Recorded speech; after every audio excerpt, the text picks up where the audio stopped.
against Spartanburg, and then throughout the entire year. But for the Green Wave defensively, they'll have to go up against a two-quarterback system. It'll be Cartledge who gets the start. Well, Spartanburg lost a pretty good quarterback last year. He brings in a kind of a two-headed monster. Cartledge and Cash, C squared. One of these guys is going to excel tonight. One of these guys will get the most minutes. Well, for Summerville, we know who's going to get the minutes under center. It's going to be Jonathan Bennett, now a junior, taking the reins of this team as soon as last year's season ended. The true leader. Does he have it in him as a junior now? He's got 1,500 yards, 800 yards on the ground, 1,500 through the air last year. This is a guy who can put up the numbers, but he's got a pretty special weapon on the outside in Shaq Davis. We'll see how they perform. All right, two 5A teams getting after it here to kick off Week 1. Friday night rivals driven by Low Country Chevy dealers, third-ranked team in the state, down in the Low Country.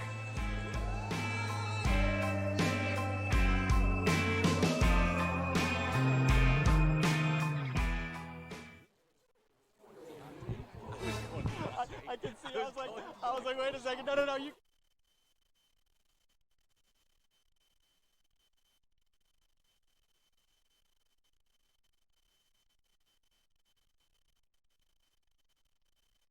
You win or lose.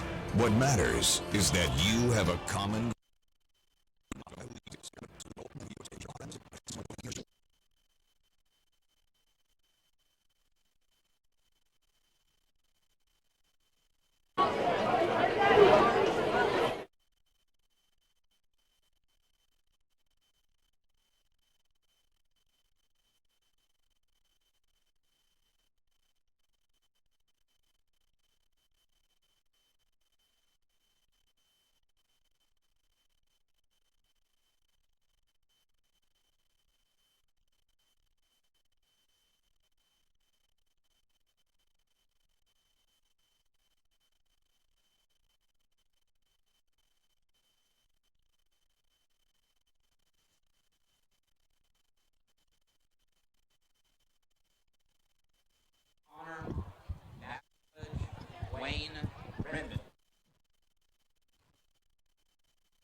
Was great. Now it's breaking up.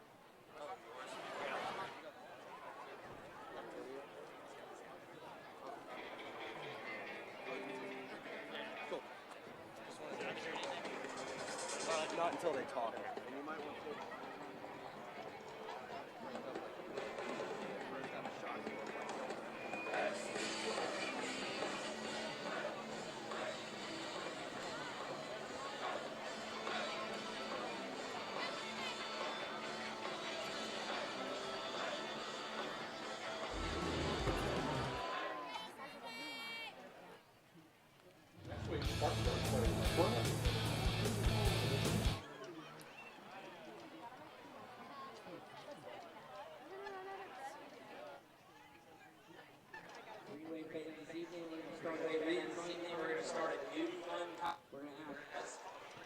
We're going to ask 3 trivia questions that have to do with physics, tenure here with your Summerville Green Wave.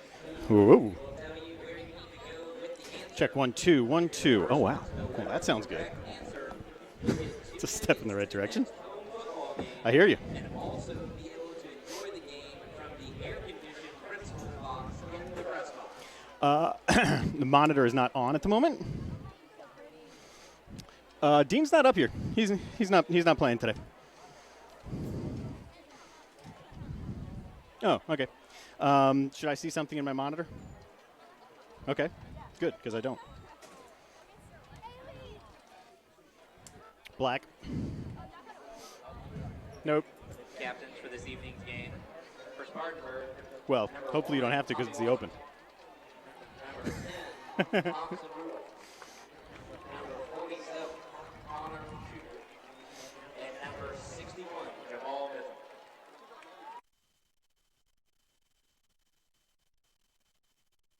Mitchell. The journey begins with one small step. It doesn't matter how hard you hit, whether you win or lose.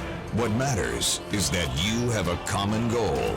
And to reach that goal, it takes a band of brothers acting as one. Every week, we come together to witness these gladiators of the gridiron pour their heart and soul into the field. This is Friday Night Rivals, driven by Low Country Chevy dealers.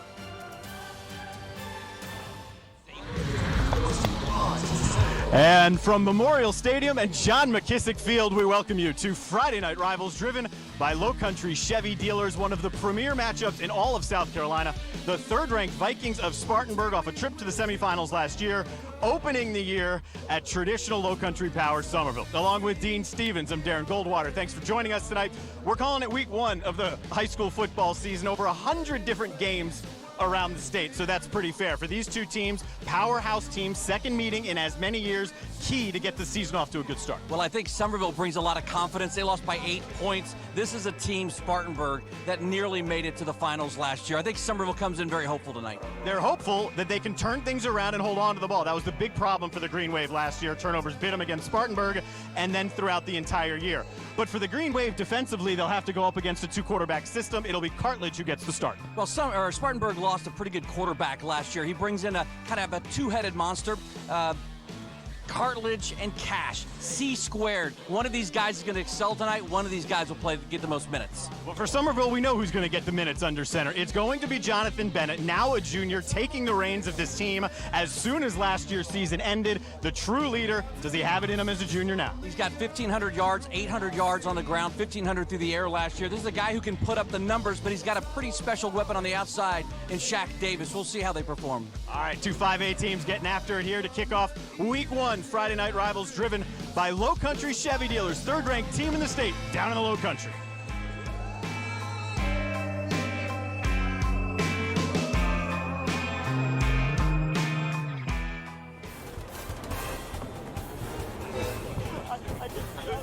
I was like, wait a second.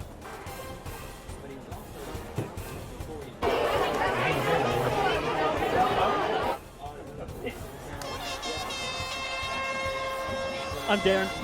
What's up, Jack? I think we have like a minute. We already ran the open. I don't know.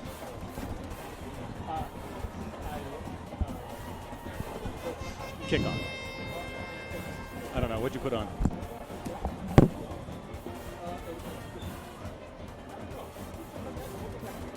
These are really complicated.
Driven by Low Country Chevy dealers, it's Friday Night Rivals, kicking off from really the home of Low Country football, as it has been for decades under John McKissick, now third year under Joe Call. And it's the third-ranked team in the state, the Spartanburg Vikings, who will return the opening kickoff here. The Vikings, now 5 years under the direction of an excellent head coach in Chris Miller. He said this is his group now. This is really his first recruiting class, if you will. The first group of freshmen to come in his second year. Now those guys are seniors for Spartanburg. He said the ceiling is, well, as high as the leaders can take them. And for Summerville, it's about patterning the growth of this program, the reemergence of the dominance of the Green Wave. In many ways, after what Miller has been able to do at Spartanburg after leading the Burns Rebels to a few state championships and then taking over 5 years ago in Spartanburg.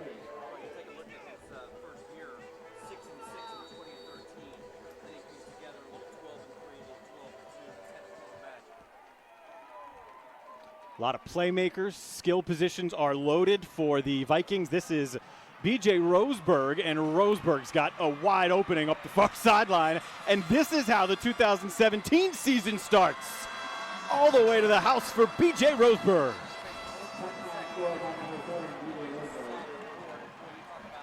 Perfect special team, great blocking line setup, and then you see the speed. You talked a little bit about some of the special skill players. We're going to see on both sides of the ball, we really got a look right there. B.J. Roseberg goes 95 yards. The opening kickoff of the 2017 season goes back to the house. And I don't know if you're a guy who believes in omens or good fortune. I don't know what this says about the rest of the season. Probably nothing, but it's a heck of a way to start. Well, I like excitement. I like quick scoring. Alexander James.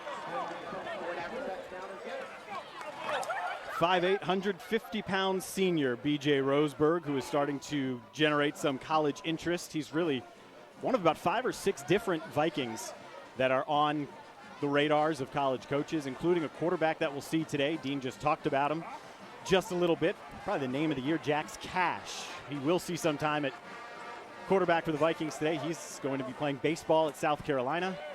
But this guy, B.J. Roseberg, has a chance to play football somewhere next year.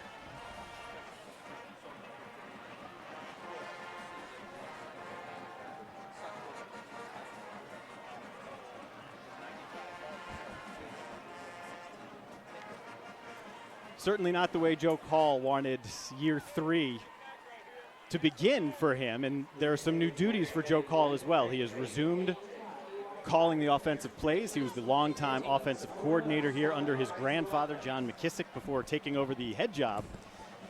And part of what he's looking to do is diversify the offense a little bit, so he'll have his first crack at it while trailing 7-0, 16 seconds into the game. In the pregame, turnovers for the Green Wave a year ago. Joe Call would look at that first possession as a turnover, wouldn't you think? It's a fair assessment. Mental mistake. Because the mistakes are what they're trying to clean up here. Pedro Rios Jr., transfer into Summerville, is the one with that return. He came over from Fort Dorchester. He is hailed as a guy who can really add to their backfield with a ton of speed. And you get a look right there at Jonathan Bennett. Second year now as a full-time starter. He took over about midway through his freshman season. But what happened in the offseason has elevated him in the eyes of his coaches and his teammates. And in recruiters. Yes. Went to quarterback camps all around the country, including one up at Duke with David Cutcliffe. He gives it off to DJ Hancock, who plows ahead for 3 yards. Hancock had a nice game against Spartanburg a year ago. But you talk about kind of the evolution of high school football. You talk about the evolution of what happens in the summertime in these 7-on-7 camps and these quarterback camps. And it really has given kids like Bennett an opportunity to showcase, his worth and his skill in months where in the past it was you get a job and you go to the pool and you hang out. Now a lot of these 7-7 camps are really helping out these teams. And Spartanburg, we'll talk a little bit about what it did for their quarterback, Cartledge, who we've not seen quite yet. A little bit of the option game here for Bennett. Look how he patiently dances his way out of bounds there at the 45. It's good for 13 yards. Well, you see also, watch him commit up the middle. He gets the defensive back to kind of suck in, and then he cuts it outside to pick up another 5 to 7 yards. But there you see, the versatility of Bennett. Number 47, keep an eye on him, Connor Shugart. He was the Upper State Defensive Player of the Year last year. He played with somewhat of a chip on his shoulder, a little bit undersized as a linebacker. But because of the year he had last year, he has vaulted onto recruiting radar screens. Now Bennett had a quick look to the outside. Nothing's there, but there's plenty of room around the left of the line. And Jonathan Bennett is out of bounds at the 43. That'll be good enough to move the chains. Well, you also see how smart he is. getting out of bounds. No reason to take early hits of the season. But you can see right there the quick burst to the outside. And we talked a little bit at the beginning of the show about Shaq Davis. He's number 15 on the near side. But you talk about the Twin Towers, you got 6'4" and 6'5" on the outside for Bennett to throw to today. His throwing motion was something they worked extensively on. But how about Hancock? Big back, powerful back. He gets sideways, makes himself small, and he's dropped by Villegas after a pickup of 8. Some recruiting or some sources very close to this team told me just a few minutes before kickoff that his concern with this Summerville team is the offensive line. They've lost 4 seniors off the offensive line, and Coach McKissick, who knows a thing or two about football, said that's where his biggest concern is with his grandson's team is the offensive line. But right now, doing a great job moving the chains. It's interesting dynamics with that comment because the strength of the Spartanburg team, offense and defense, it's their speed, not their size. That's right. And they're hoping to negate some of the size up front, but it's inexperience up front. Some miscommunication there, trying to get the play in. Summerville with the early timeout, but so far a good answer to the opening kickoff return. 95 yards for a touchdown. 5th play of their drive upcoming.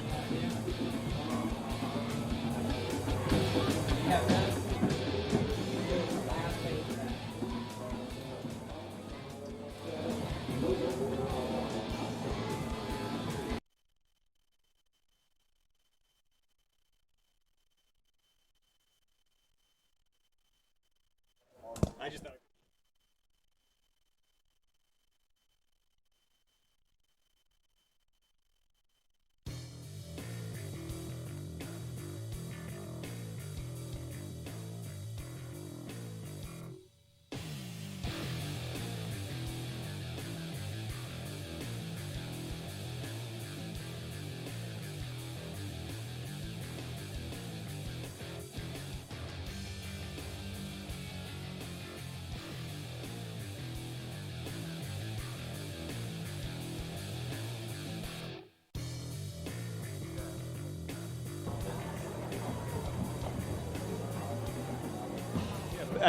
I don't know what it is. Yes.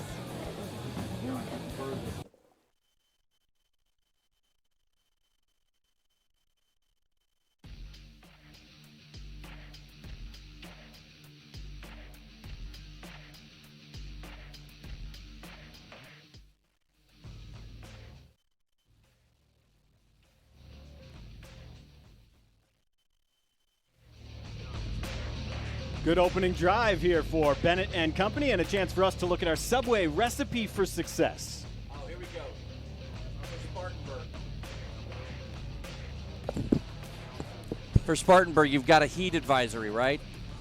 It has not been this hot in the upstate. We're going to see how they do as it comes to conditioning. The QB shuffle, that's also something to look at here. As for Summerville, we have Shaq-tastic. He's a freak. He's 6'5". He is a monster athlete, 157 yards in the first game, or the last year of the first game. Well, straight up the middle, big hole. DJ Hancock, a nice cutback, and DJ Hancock gallops his way in from 35. How about that? I think my other recipe for success was Hancock's got to run the ball really well. You know what?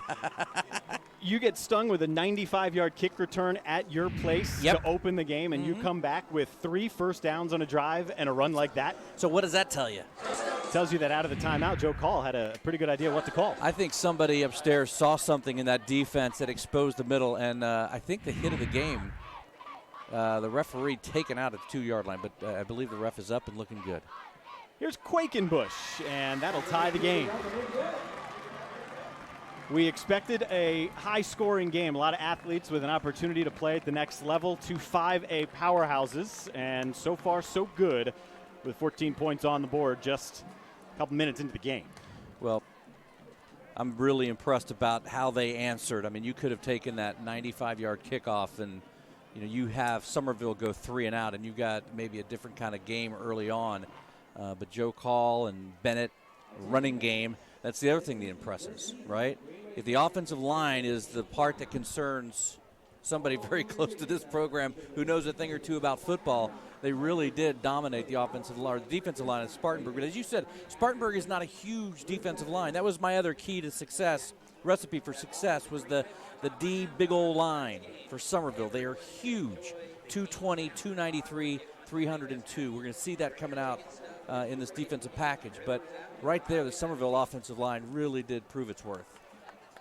That heat advisory, when I was speaking with Coach Miller on the Spartanburg side earlier this morning, he answered the phone by saying, "How's it in Charleston? 68 and cool, right?" It's about 4 hours before they jumped on a bus to head down here. Well, looking at both of these rosters, the only thing that I thought Spartanburg really could maybe take comfort in, they've got 96 guys on the sidelines over there, right?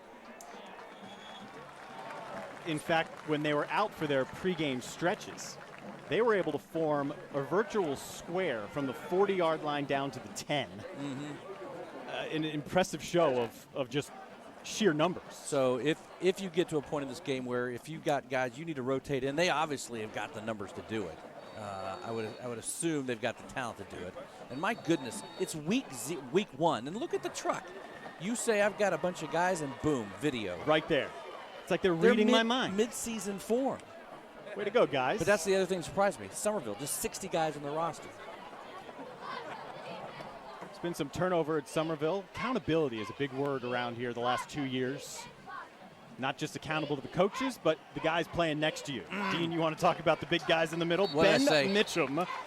He's wearing 99. He wanted to wear 93, but the double X didn't fit. So now he's got a new jersey, 99. So are you telling me Mitchum's wearing a double XL? That's it? Triple. The double didn't fit. Saying. Yeah.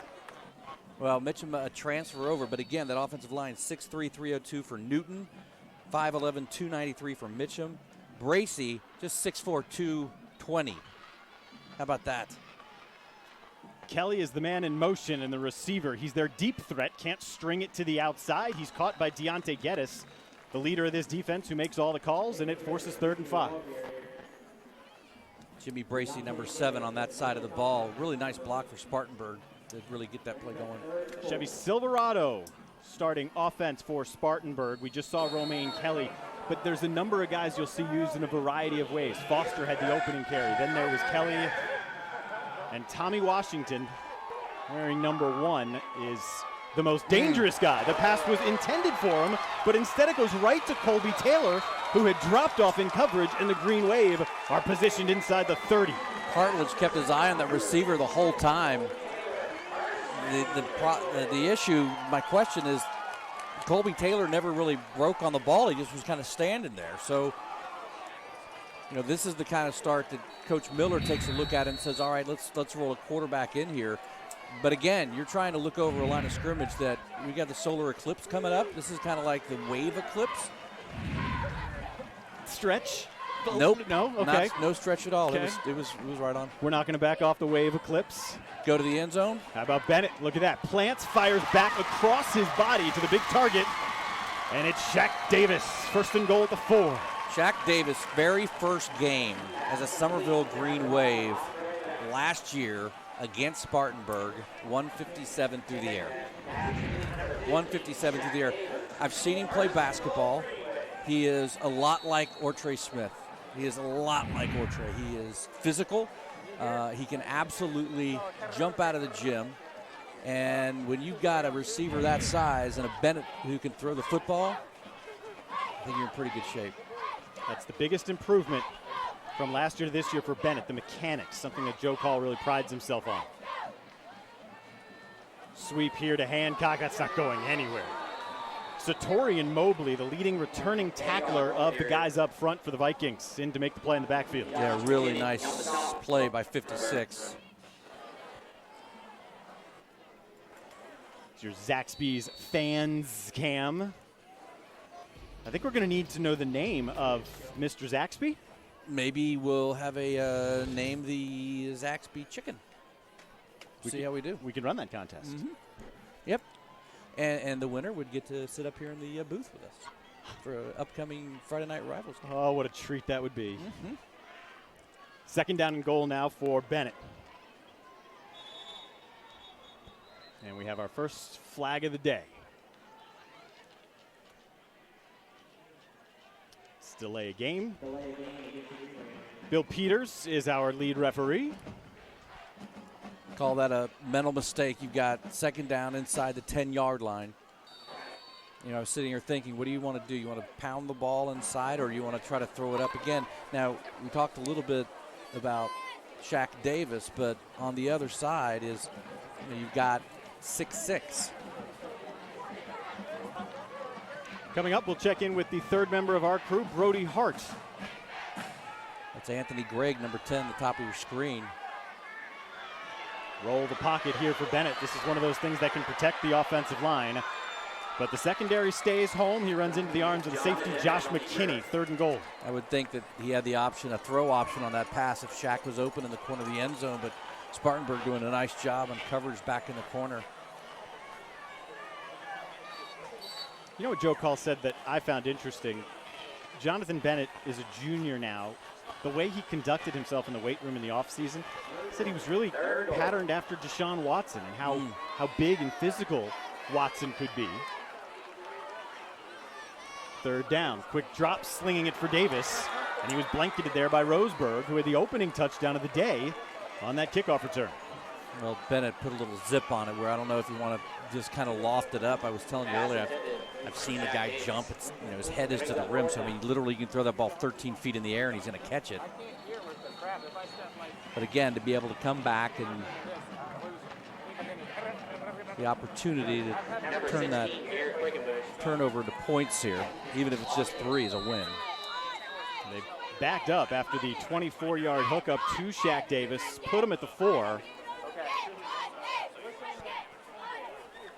So it's still 4th down despite the encroachment here from Spartanburg. And is it going to change Joe Call's decision to go for a field goal instead of the touchdown here? Put it inside of the 5. The only problem I have with this, and it's been a while since I've kicked a field goal. Okay. It's a weird angle. It's a bad angle and it's short, right? Last year, Quakenbush attempted 5. He was good on 4 of them. The hold is there from McCurry, and it's no problem for the senior Garrett Quakenbush. And we've got roughing the kicker. Let's see if Joe Call is calling his offense back on the field. So yeah, they're trying to figure it out. It should be. If it's roughing the kicker, it gives them the first down. If it's running into, it would just be half the distance to the goal. So the question, do you take the 3 if it's running into the kicker? And we're about to get our answer from Bill Peters.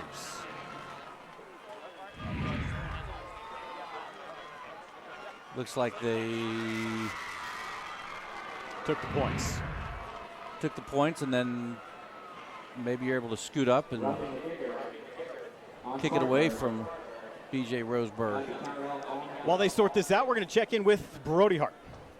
Hey guys, great to be with you. And if you thought that it was going to be a defensive game so far, well, been a lot of fireworks so far, but I want to show you something.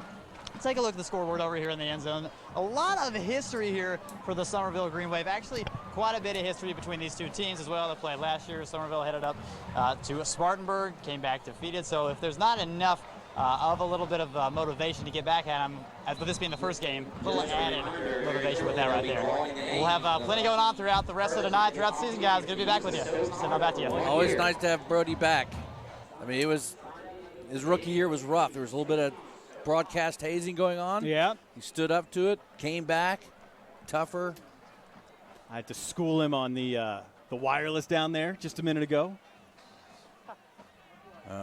He's a player. That Spartanburg game turned out to be a game of foreshadowing, really, for Summerville. 5 turnovers in that game, a few of them in the red zone.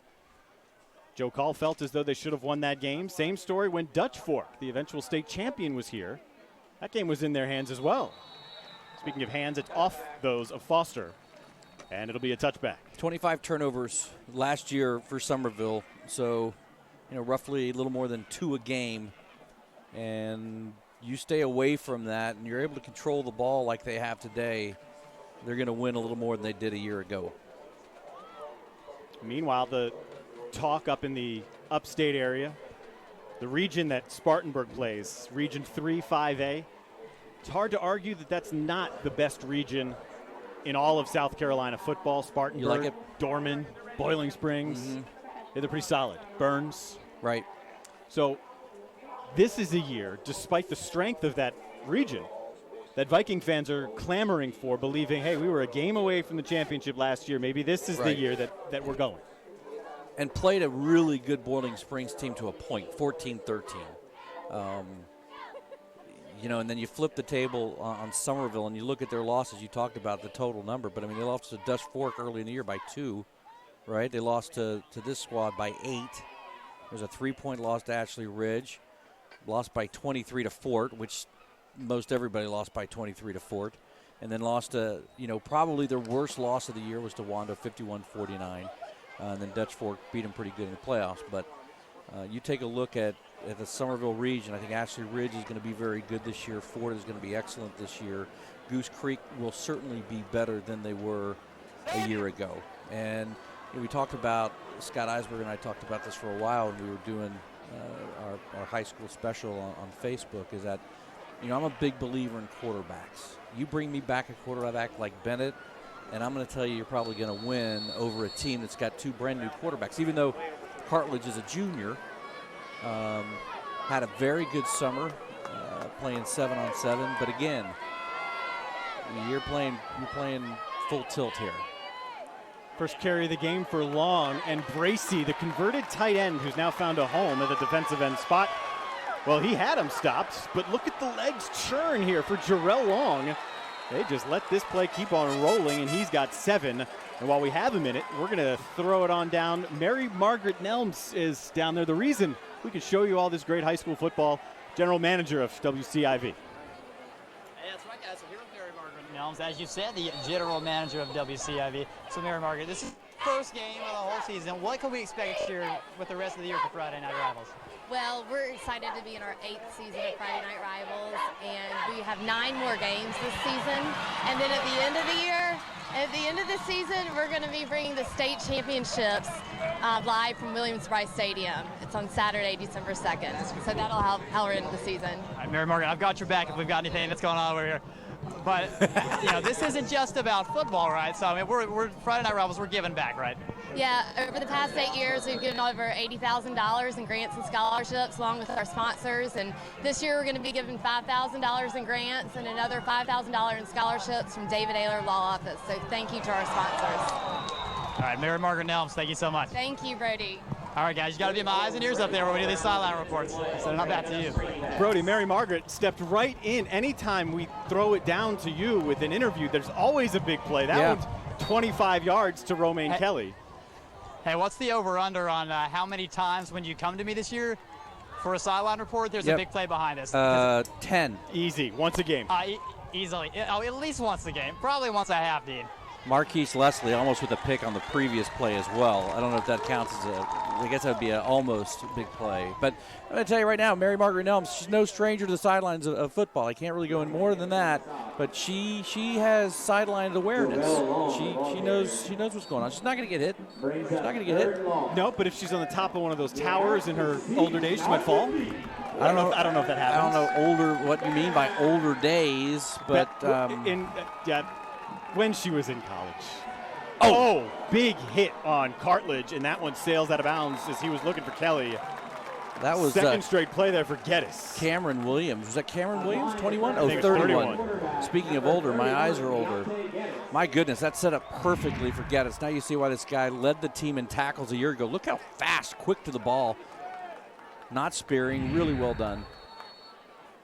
The good news is you get your leading tackler back. The bad news, the 2nd, 3rd, 4th, and 5th leading tackler from last year's team, not on this year's team. Well, it's 4th and 9. They'll do the quick kick here with Cartledge. And it almost worked out for him there. it almost hit Kalen Johnson.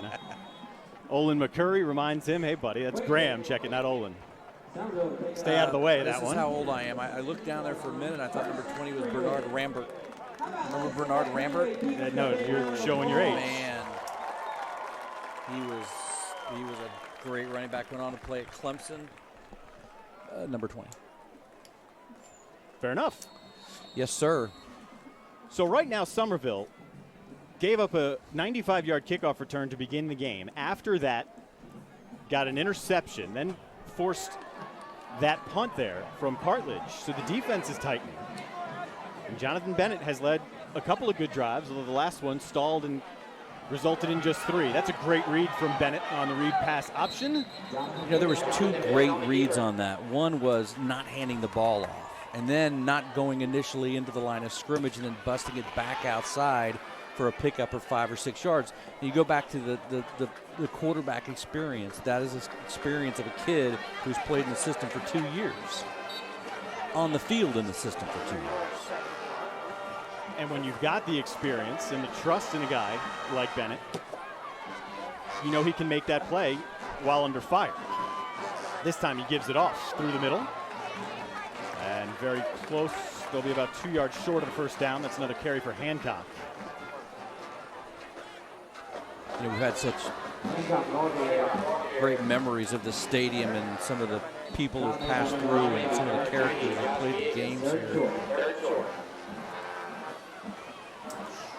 Cloud up ahead. That's, you know, you need 1.5 yards, 2 yards. I don't think he got it. It's close. That's the first time they've relied on the size of that offensive line. Well, that's I don't even think they have to measure it. They're going to pull the chains out, but it looked like he got stopped immediately, almost undercut.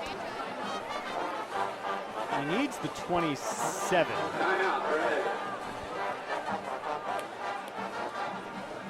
I agree with you, Dean. I think he's about half a football short.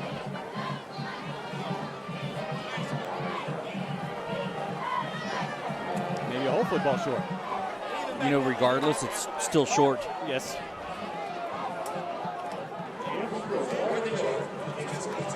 Joe Call tried to obviously catch the Vikings off guard and go quick, and it backfired. McCurry will punt. DeMaje Foster, as dangerous as an athlete, you'll see that on recruiting boards for DeMaje Foster, as dangerous of an athlete as you'll see in South Carolina. Yeah, he was 241 total yards last year through the air, 281 on the ground. Pushing up on 20 total touchdowns. Doesn't take the fair catch here and eludes the oncoming tackler, slips through another. And there is Graham McCurry. Missed him once, come back and get him the next time. How great was that? Stick-to-itiveness, right? Is that what it's called? I don't know. I have an analyst partner who loves that word. And I think I just adopted it from him. I couldn't spell it, but I love the tenacity. Yes. It's your Zaxby's Fans Cam here. Going well at McKissick Fields. It's a 10-7 lead at the moment for the Green Wave, but we had a flag on that punt, and it was a procedural penalty against the Green Wave, so the Vikings will make the Wave punt again. We need to get that Zaxby's Fans Cam and find the first family of Summerville football. About 50-yard line, 3 rows up. Mr. and Mrs. McKissick, coach and Joan McKissick. Great story. She was here 45 minutes before kickoff, sitting by herself. This one dropped here not by Foster. It's Tommy Washington in for this one, and Washington is at least able to recover his fumble as he's then chased down by Cole Phillips. So Spartanburg asked for the punt to be kicked again, and they lose yardage. And will begin right around their own 38. Yeah, it was worrisome when the ball kind of came off his foot and you saw Robinson kind of get a running start. You're thinking, uh-oh. But it went right through the wicket. Again, Cartledge coming back out for the 3rd series for Spartanburg. Another pretty good junior quarterback sitting in the wings, and a kid named Jax Cash. Cartledge gets it out of his hands quickly here. And on the outside, the edge, Maurice Wedman, gone. Well, that didn't take long. 61 yards. And the big play is shining brightly here in the first quarter. The Berkeley Electric Cooperative Touchstone Energy touchdown from Maurice Wedman, the 6'1 junior. You can see him come through a really great block there by 22 to push the man outside, and then Summerville just missing arm tackles on the left side. Seemed like they had 3 or 4 guys around him, and then the speed just takes off. So turnovers were the thing that hurt Summerville last year, but now it's 2 huge plays. They'll get the benefit of a missed extra point here, but the blown coverage on the opening kickoff, and now this one, just a little receiver screen that Wedman was barely touched. Yep. Looked like Summerville had the players in place. You wonder, you come into the first game of the season, and we don't really know much, right? We saw a little bit at Sertoma, but not at these clubs. Summerville didn't play in Sertoma this year, so you really start to see a little bit about how these teams are going to play. You saw some great defensive plays the first couple of series, and you've got a mistake there. A tackle high and 6'1", 180 pounds. You're not going to bring him down. The strength of the Vikings, their versatility, the number of playmakers they have, and their speed. It has resulted in a 61-yard touchdown strike to give them the lead back at 13-10, and also the 95-yard kickoff return that started the game. And you go back to the previous possession. Summerville had good movement in all of their series, and then just a little 3rd and 1 short quarterback sneak, and they didn't get it. And 2 plays later, it's a 13-10 game.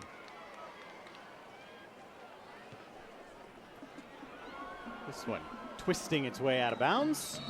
And Summerville will have good field position here for what will be their 4th possession of this first quarter. Well, I think Joe Call would love another long, sustained drive. Headed to the second quarter with a lead. The 3 and out. You don't want to go 3 and out here. Big 77 there. It's Dalen Powell. He anchors one side of the line. 72, Jackson Hutto. An excellent offensive lineman. They say he's kind of got dog in him, and if you're an offensive lineman, that is heaping praise. That's a very nice compliment. Most of the schools around the state are in on Jackson Hutto. 3rd-year starter over there at left tackle. So McCurry goes in motion, and on the edge it's Banks. Maybe a yard. Coach would say too much fancy footwork, catch the ball and just go straight ahead, pick up your 4 yards. You dance around and not much happens. He comes out with a little bit of a headgear issue. And once that helmet pops off, you need to sit out for a play, and the guy fixing it there, a long time heads of athletic equipment over at the Citadel, Kevin Yeager. Yeager's son played at Broken Arrow High School out in Oklahoma, and just went Division II into one of the best leagues, the MIAA, where he'll be a freshman this year. So that one sails out of bounds.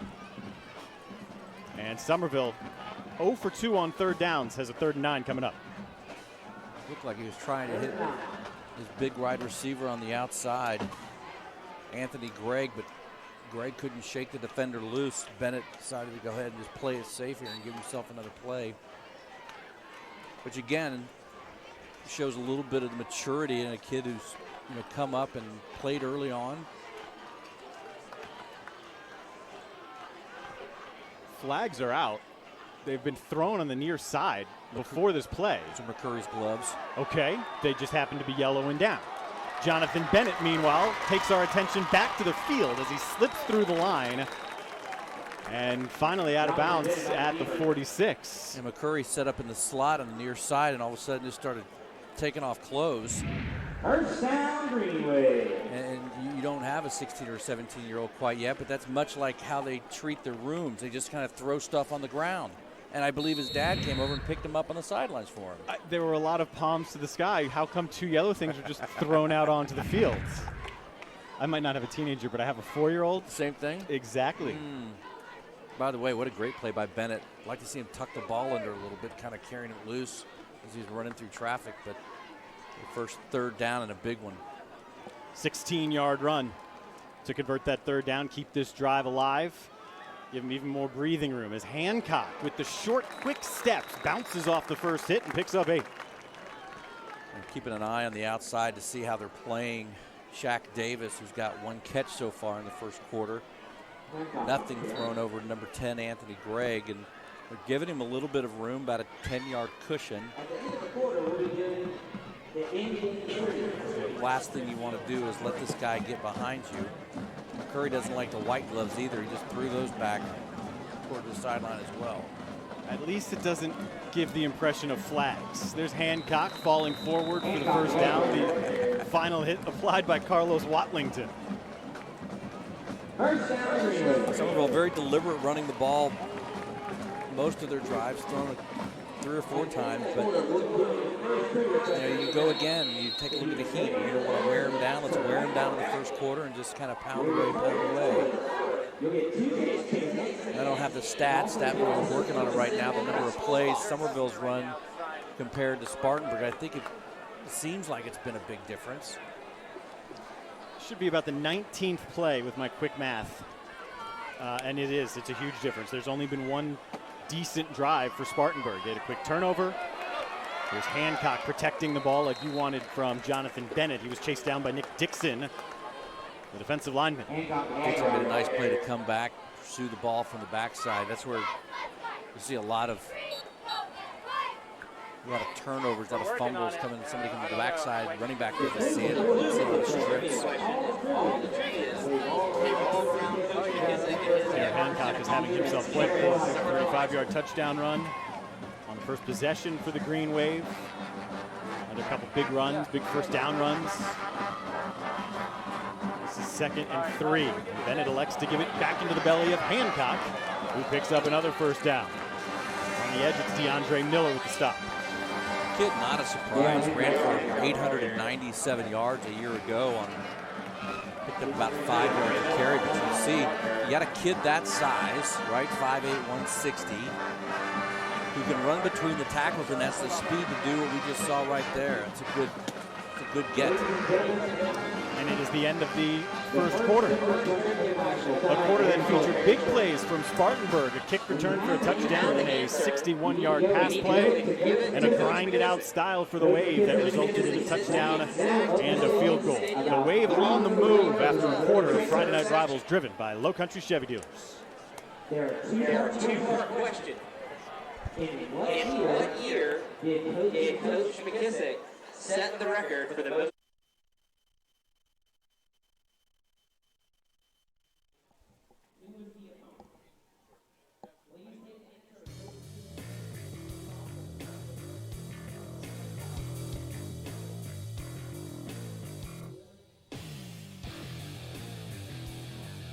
Are you texting it back to them?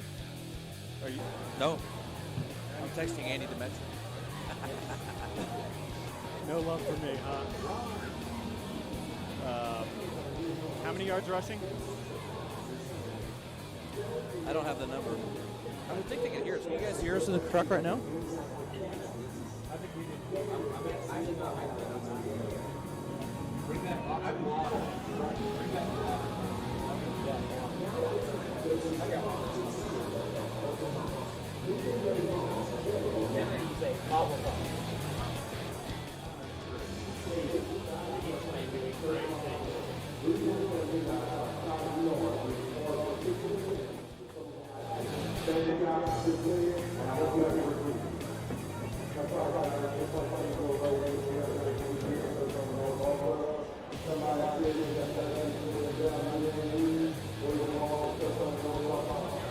And it's like a 23-point first quarter. Get you back to the second quarter. 13-10, Spartanburg leads, but it is the Green Wave on the move again after 124 rushing yards in that first quarter. 75 of them from the man standing behind Jonathan Bennett there, DJ Hancock. And the Wave are on the move. about to enter the red zone here as we kick things off in the second quarter.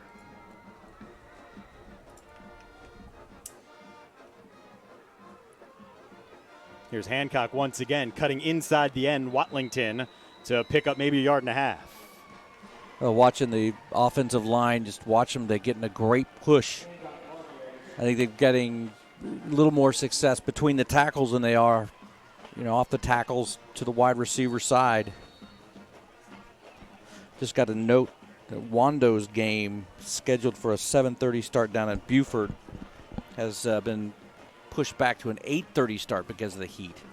The heat index down at Buford was about 110, I believe, earlier today. This heat has been unbearable. Here's Jonathan Bennett. He pulls and he slips his way through the line, falling 2 yards shy of the first down. Second time we've seen that play, the option read, and makes the absolute right call. If he hands it off to his running back right there, they're looking at 3rd and long. Keeps it in the middle. Love the way he runs forward. And I know that sounds silly, doesn't it? But you see he's got that slant. You get the idea. I mean, when you're talking about this sport in particular, there's lots of different ways that you can go about it. He has to be physical, low, protect the ball. They're 1 for 3 on 3rd downs today.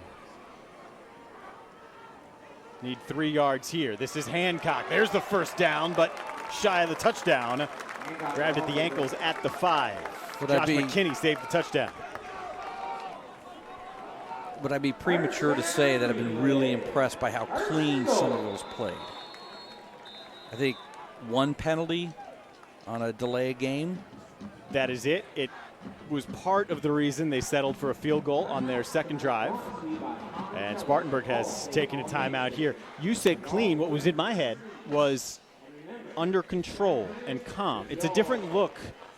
I only saw the Green Wave play once last year, but I saw them almost beat Dutch Fork, fumble it away at the last minute and a half of the game. But this appears to be a much more under control, poised, and confident group. Confident was the word.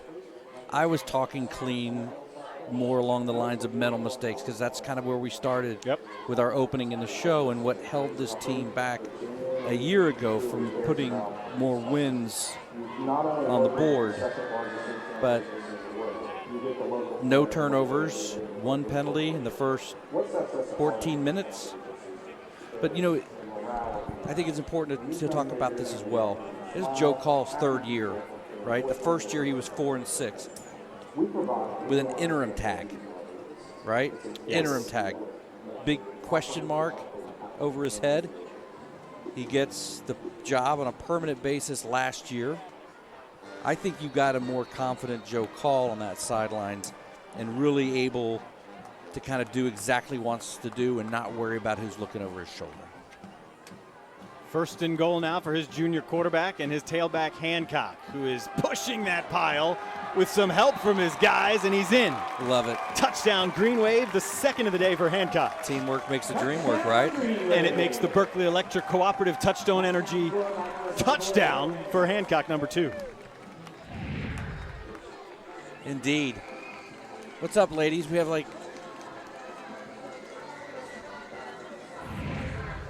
can we ask? We need to find out. Is this? I don't know if this is permitted. Do we have in-game selfies in the press box? Is this possible? It's definitely possible. Sure. Is this like a scavenger hunt? When you're doing Friday Night Rivals, driven by Low Country Chevy dealers with the #1 anchor in Charleston. Stop it. I think it's necessary. I mean, they're the assistant principals. You better oblige. You know what's going to be awesome is we go to their school on Monday, just barge in the classrooms and go, hey, can I take selfies with your kids? Dean, you can go be famous for a second, Dean, and I'll carry this through, because now Spartanburg is looking at a 4-point deficit.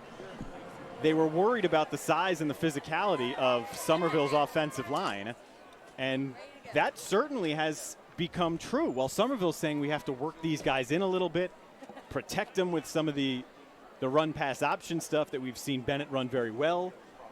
It's been Hancock, who is over 80 yards and a couple of touchdowns. I'm going to agree with everything you said. Also, if that could be hashtag Friday Night Rivals CHS. Awesome. There we go. All right, let's go. That was a first. There you go. 117 yards now for DJ Hancock in a quarter and a minute and a half. Here's Roseburg. He of the 95-yard kick return to begin the game. This one doesn't get out to the 30, but we get to introduce one of the great names and faces in all of Charleston. It's Ken French. Oh, my. Hey, what's going on, guys? It's here with Ken French. This is the Cruz at Chevrolet. Now, I've got a hypothetical question for you. Hypothetical. Yeah, I like this. Okay, so say that I need to come get a Chevy from you. Okay, so what deals can you give me? What am I looking for right now this time of Good year? grief, on the 17s right now, on the Track, Sonic, Cruise, Malibu, Impala, you can save either 20% off or get 0% for 72 months. That'll save you thousands, either way you want to go on that. If you're looking for a Silverado, and a lot of people are, Silverados are terrific, save nearly $11,000 on a Silverado right now. Now, I didn't prep you for this question, but we're at a football game. Are you a football fan? This is exciting. Absolutely a football game, a huge football fan. Excited to be at John McKissick Field tonight. Great tradition here in Summerville. And Summerville is part of our area of responsibility for Chevy. We're the official Chevy dealer for Summerville, North Charleston, Hanahan, Goose Creek, Ladson. This is our area, and we're excited to be here. Ken French, we're excited to have you. We appreciate it. All right, and remember, you've got a friend in the car business on Rivers, just north of Northwoods Mall. You paying attention, guys? I'm taking notes for you. You can't forget you've got a friend in the car business. It is the marketing slogan, I think, of the Charleston area. The slogan of this Green Wave defense might be attack and together. They're all around the ball, and Foster is down for a 2-yard loss. You go back to what I talked about in the last possession. That football thrown, if Foster just goes straight ahead, he's going to get 5 or 6 yards. Dances around, loses 2. Spartanburg looked like they're trying to pick up the pace a little bit. Still have not seen the 2-quarterback system that was promised. Man, the size of Chandler Newton. Now, this is a big-time game for Chandler Newton. He was a big part of the defensive line last year. He broke his ankle against Spartanburg in the opening game, missed the entire year. So he's got a little bit of payback on his mind. He forces it along, 3rd down here. Well, you take out a guy like Newton, as big as Newton is, that's 6'3", 302. You don't really replace that in high school football. So you lose that a year ago, and you lose it for the year, and you come back this year and minus a couple of big plays. 3rd and 17, looking for their first conversion of the day, and it's just out of the reach of Foster. Double covered, but he was behind both McCurry and Kalen Johnson. It was a nice ball thrown by Cartledge. Got a lot of air underneath that. You talk about missing by just a little bit. She doesn't want to be on the Zaxby fans cam. She's hiding her face. Her friend will, though. Yeah, of course. A little bit of FaceTime, the Zaxby's fans cam. We're still dabbing. It's 2017. We still dab in 2017? I don't. Okay. I thought that was done. You don't.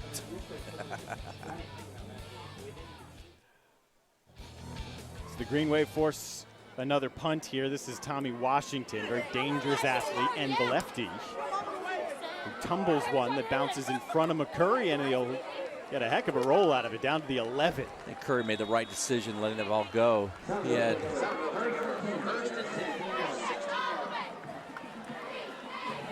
Roseburg right in front of him.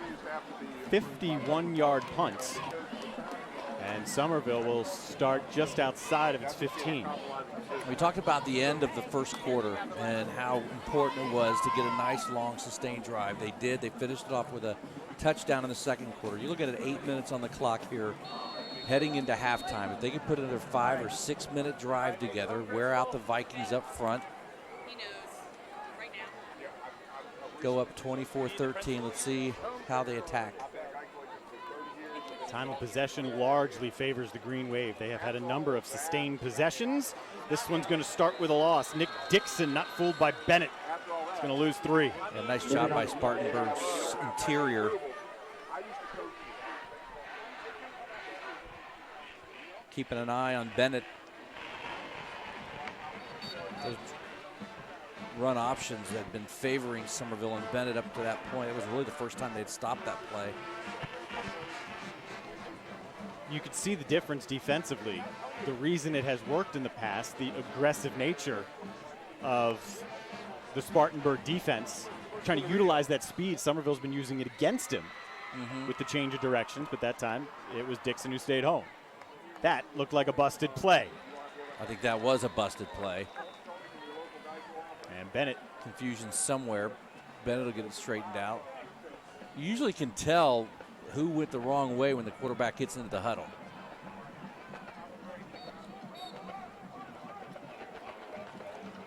So, yep, 1 for 3 on third downs. This is the first time they've been pinned deep in their own end, looking at a 3rd and long. Got to get across the 26 here if you're Bennett in the green wave. Just a 3-man rush for Spartanburg. They drop 8. More come after Bennett here as he hurls one downfield, and it's nearly intercepted. Nigel Moore, the only one who had a shot at the ball intended for Greg. Yeah, it wasn't a lot open for Bennett. He had a nice rollout, but pressured by Spartanburg didn't allow him to set his feet and really kind of scan over the field. I mean, he threw into, I don't even know what comes after quadruple coverage. But there was about quintuple? Yeah, there was about 5 white jerseys down there. Why don't we check back in with Brody Hart? The assistant principals were up here. The boss is downstairs. What's going on, Kaz? I'm here with Kenny Farrell. He's the principal of Summerville High School. For once, I've actually got to look up at somebody a little bit as I do an interview. All right, so we're here. First game of the year. It's a pretty good atmosphere. It's awesome atmosphere. It's high school football at its best. Spartanburg, Summerville. They not getting better than that. What's going on with school? We still got next Tuesday. That's the first day of school in Dorchester County. Everybody excited, and I know these players are happy to be on the field right now. Well, our teachers came back on Monday. We're so excited. Our kids will be back. You know, we got a great kid, a great community, and we're just excited to get this school year started. All right, it's game 1. We got 10 games total, at least this year. What's your prediction? Give me a record. 11-0, undefeated. That's pretty bold. I'll hold you to that. Yeah, we raise our bar higher for our kids. These are great kids. I expect great things from them. Kenny Farrell, we appreciate it. Thank you, sir. All right, guys, you heard that. 11-0. We gotta check in with him at the end of the year. Hey, Brody. I mean, you may be okay with 6-5, right? You may be okay with 6-5. Here at Summerville, 6-5 is not okay. It's 11-0 or nothing. I mean, they talk about you down in the coffee shop if you're not 11-0. Well, we're gonna have to hold him to that. Kenny Farrell feels pretty confident, guys. So we'll do that coffee shop talk. We'll see how it goes. Well, we'll work on 11-0 after we work on 1-0. It's a 4-point lead here with 7 minutes to go in the opening half. Green Wave have completed just 2 passes. They have churned it up on the ground. The combination of Hancock, who is around 120 yards, and Jonathan Bennett. Summerville also has not turned it over, but the Vikings have been buoyed by the big play, the 95-yard kick return that opened the game from B.J. Roseberg, and then a 61-yard strike. That was more just the legs, really. It was a receiver screen to Wedman, and he just blasted his way down the sideline. I think Joe Call would be happy to say if we can churn the ball, grind it out, be up by 4 midway through the second, that we're okay with that. Because he knows he's got the ability to throw the ball, right? Let's grind it out, soften up that middle, and then give Bennett some time to throw it in the 3rd quarter. Still Cartledge, a little bit of the flea flicker here. And Cartledge airs one out, caught by Foster, backpedals his way in. And the big play strikes again. 44 yards for the Berkeley Electric Cooperative touchstone energy touchdown. What do you say about a flea flicker in the first game of the year? What do you say? And boy, talk about putting it right on the money. That's exactly where it was. Marquise Leslie gets beat down the middle, can't recover and can't come back. So for Foster, it's a 44-yard touchdown reception. The second huge touchdown thrown by Cartledge, but as we pointed out, the first one was more the legs of Wedman. Yep. Spartanburg living by the big play, right? 25 yards on all 3 of their complete passes. Is that correct? Over 25 yards on 3 complete passes. That's doing the work here for Cartledge, and he's not the one with the big arm. Jax Cash, who we haven't seen yet, he's the one committed to pitch at South Carolina. Pitcher-catcher combination, sat in the, here we go, taking a look from the end zone here. Looks like everybody adjusted well except Leslie on the backside. We've got more flags and more whistles. Now Spartanburg has high hopes. Their defense should be a great unit again this year. The defense is really what put them in position for the score. But if there's one area of concern right now for Chris Miller, the special teams could be it. They've already missed an extra point. Now we've got confusion here trying to kick this thing after a procedural penalty on Summerville. Let's check back in with Brody. We're talking of check. How about the check? My TV Charleston and ABC News 4 proud to present each participating homeschool a check. $500. It's a grant that provides each school with extra funding to help make their school great. Congratulations from My TV Charleston, ABC News 4, and Friday Night Rivals. It looked like Chris Miller started to kind of get some of the big fellas off the bench. Looked like maybe with that penalty against Summerville, moving the ball a little bit closer, that he's going to bring his offense in and try to get a 2-point conversion, get that point back that he missed on the extra point. You got that card you can check. When do you go for two? When do you just kick the extra point? Really, it's just a matter of personal feel. Would it make sense? Of course, right? You're up 18-17. It gets you back on track. Is it too early? I think you'd have a lot of pundits say so. But they're going to, it looks like, load up the backfield here with some of their big bodies. And DeMaje Foster is going to take this the Wildcat snap. Check it, it's Tommy Washington. And with some misdirection and whistles, I think Spartanburg was moving there.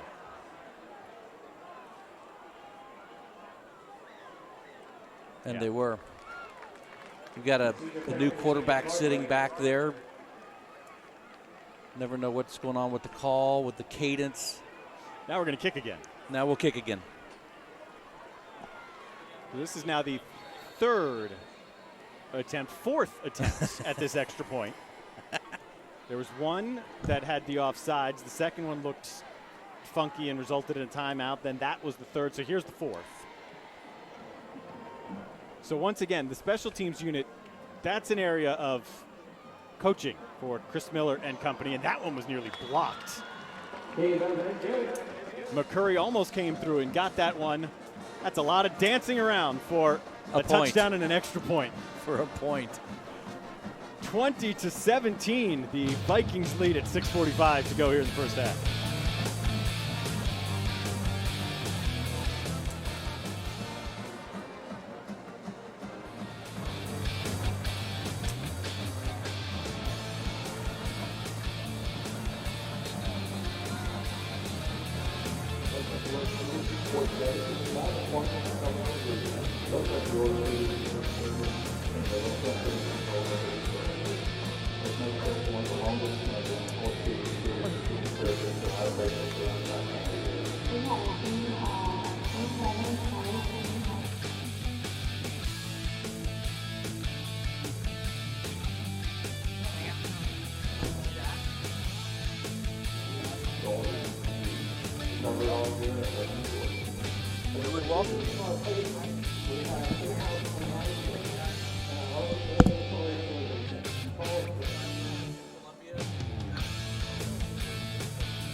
That's LSU's play-by-play guy, Chris Blair.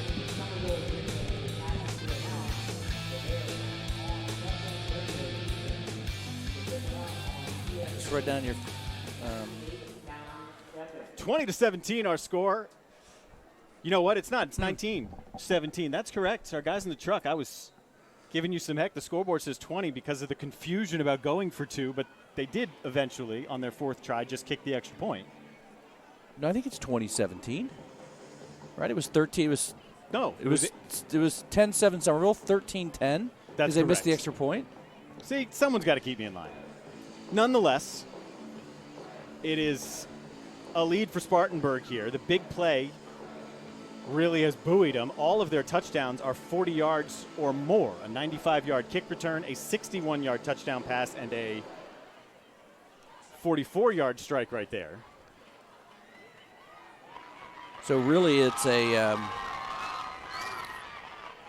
really kind of a tale of two performances of how Summerville has gone about their business and how Spartanburg has gone about their business. And right now it's an exercise in just letting the grass grow. I noticed down there earlier, and this is something each team, high school, college, everyone's got the right. It's your field. The big thing for Spartanburg is their speed. They've got skill position guys back with experience, with a lot of opportunities at the next level. They have a defense that is loaded with speed. The grass down there, pretty soft. It wasn't exactly trimmed right as tight as it could. Right.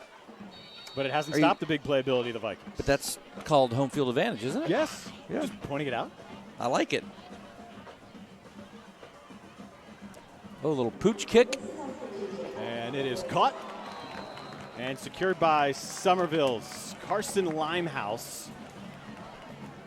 And he took a punishing hit afterwards. So Summerville, which has been able to put together a couple of good drives, the really only exception was their last possession. And now Spartanburg, after reclaiming the lead, has given them good field position. My goodness.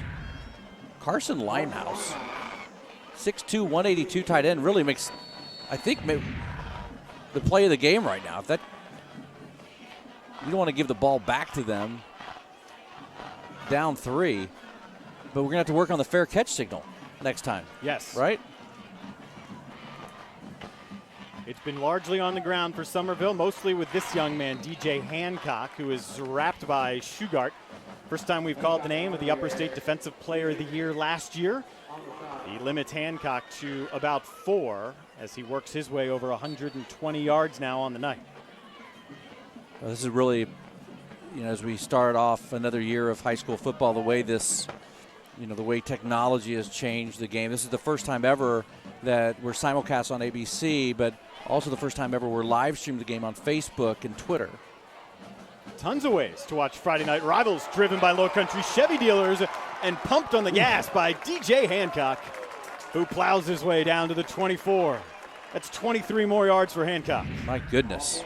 Watch the vision here to cut it back inside, and then he runs away here from number 7 seems to be all over the field. Roseburg for Spartanburg. But I like this kid a lot. Joe Call told me this morning, this is the guy that's going to get the bulk of the carries. I don't think he would have predicted 130 and counting yards in the first half. They're going to give 5 back, though. Yeah, you can also find us using the hashtag if you want to talk about us. Friday Night Rivals CHS, the entire thing. Friday Night Rivals CHS is our hashtag. Hang with us on Twitter, on Facebook, ABC News 4 on your TV, or My TV Charleston. The other thing, the cool thing about this is you got, people in Summerville now, or in Spartanburg, that can watch this game where, in the old days, if you're 3 hours away from home, you're not watching. No shot. Off his back foot. This ball's floated and caught. Shaq Davis. Roseburg was on him, but Dean, as you pointed out, 5'8" and 6'5" aren't matched up well. Well, the one thing I'd like to see Shaq Davis do on that situation is he catches that ball low, right? Why are you going to let the defender come back in and challenge the ball when your hands are low? You put your hands up high, there's no way. I mean, Roseburg, he's going to have to get a ladder, but they're not allowed on the field during the game. It'll take a while to set up, too. If you bring it out there, throw the ladder up, get climb your hands up. Back into a first and goal situation for the 3rd time today. The wave roll Bennett. And here goes Bennett, zigzagging his way inside the 5, bouncing off tacklers and down to the 1. All right, so let's talk about this. You mentioned it earlier, and I thought it was a very fair comparison.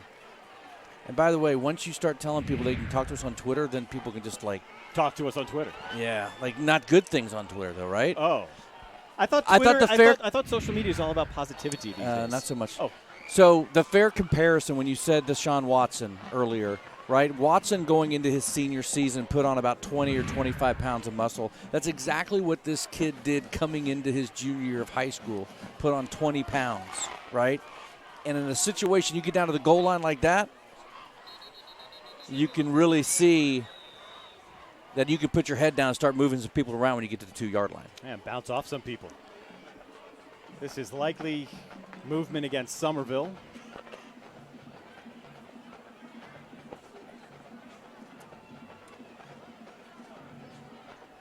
Illegal substitution. You can read the lips of Bill Peters. We'll work on No, I knew the sign. sound here. I knew the sign. Yes, I know. Yeah.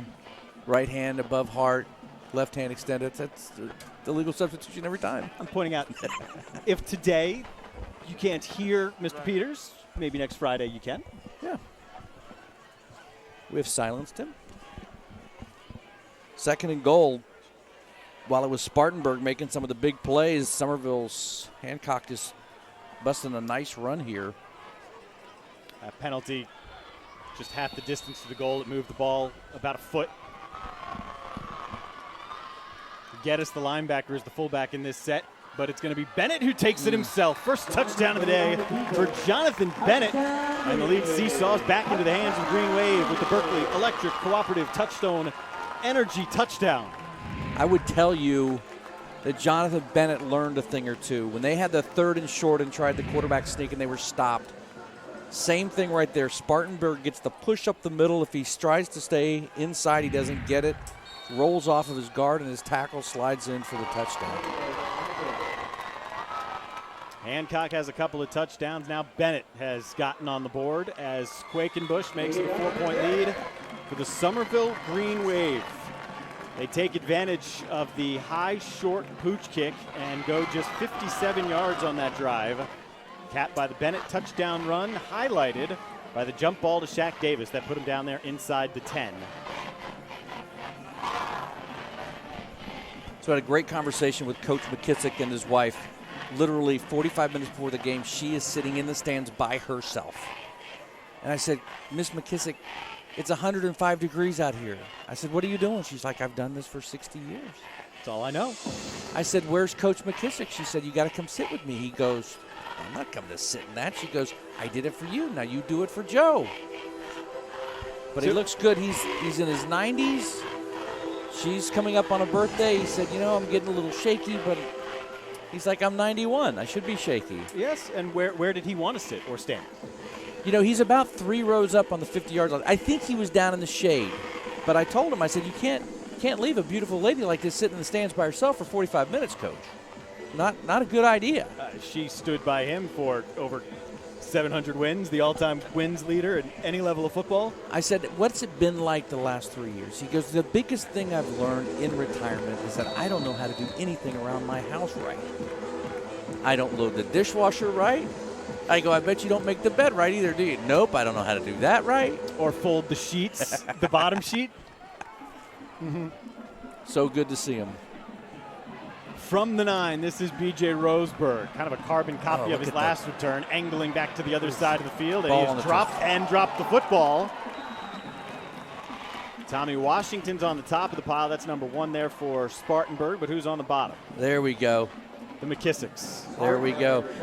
So to be transparent here, I said, Miss McKissick, how's your grandson's team going to be? She said, well, I don't know. There's some things that concern me. And I believed her because she knows a thing or two. And I said, Coach, how's your grandson's team going to be? And he's like, yeah, he'll be okay. He'll be okay.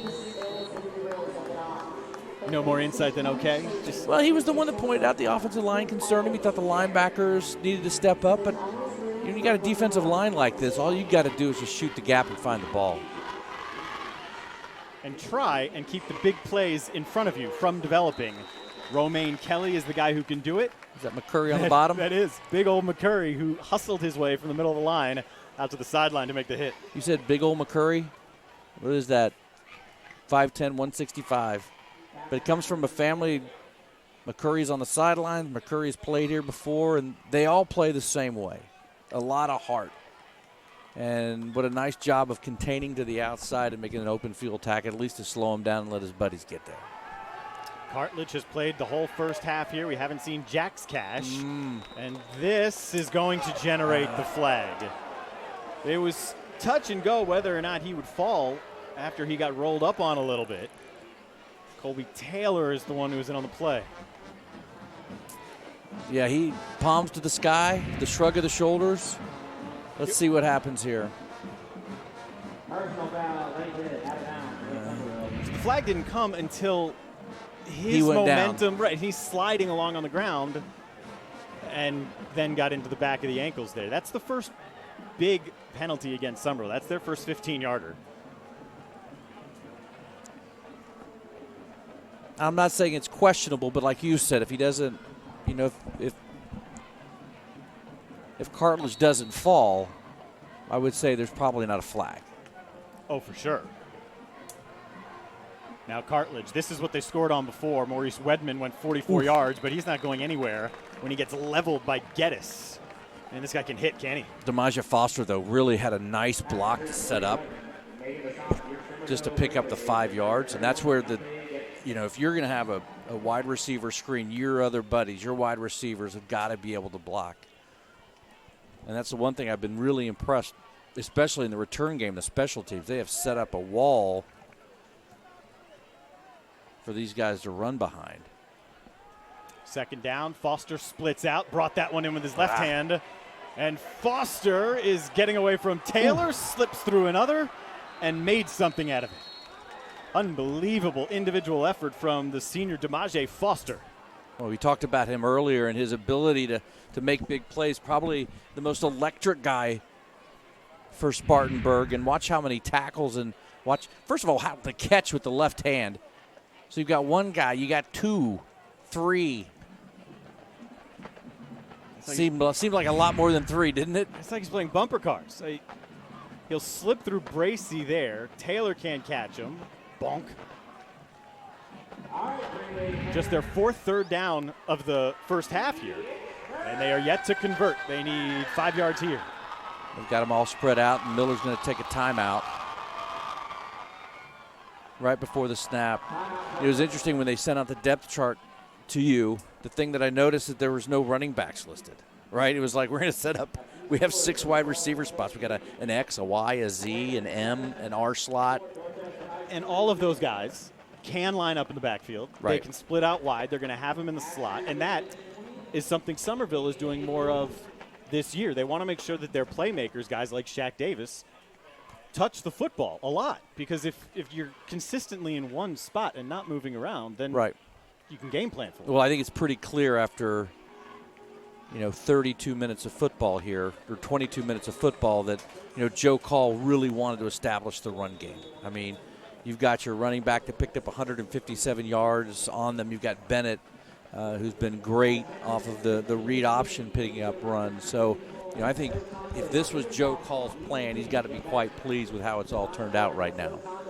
And the other thing I asked Miss McKissick, and she said, the first game is really important because we got some really tough games coming up. They got, Dutch Fork and Berkeley coming up. And I said, who scheduled it? Did Coach McKissick schedule this for Joe? And she goes, no, this was all Joe's doing. That's what he wanted to do. Schedule hard, make it tough. That was your bit of a score summary there. Cartledge now on 3rd down. Heaves one. Right through a triangle of Green Wave players. It was Johnson who went hands to the head. He had one receiver on a short route underneath that was open. I couldn't see why he was throwing downfield into Kalen Johnson and about 4 other green jerseys. We take a look at it again. Steps up, looks right, kind of gets out of the pocket a little bit. There you see the under 2 receivers really underneath, but a little 7-yard pass right there, and they've got a first down. But they're going to 4th and 5 from the 36-yard line. Another 4th down try for them. And another timeout. Yeah, that'll be their final one here of the first half. You have to wonder, these kind of mistakes probably don't happen in week 8 or week 9. It shows you the importance of this play, to take back-to-back timeouts right there. This game right now is shaping up to be a shootout. Neither team has shown the ability to consistently stop the other one. So if you don't pick up this 4th down, you give Summerville, with a 4-point lead, the ball in good field position, and the Green Wave get the ball to begin the second half. And that's a really, really excellent point. Thanks.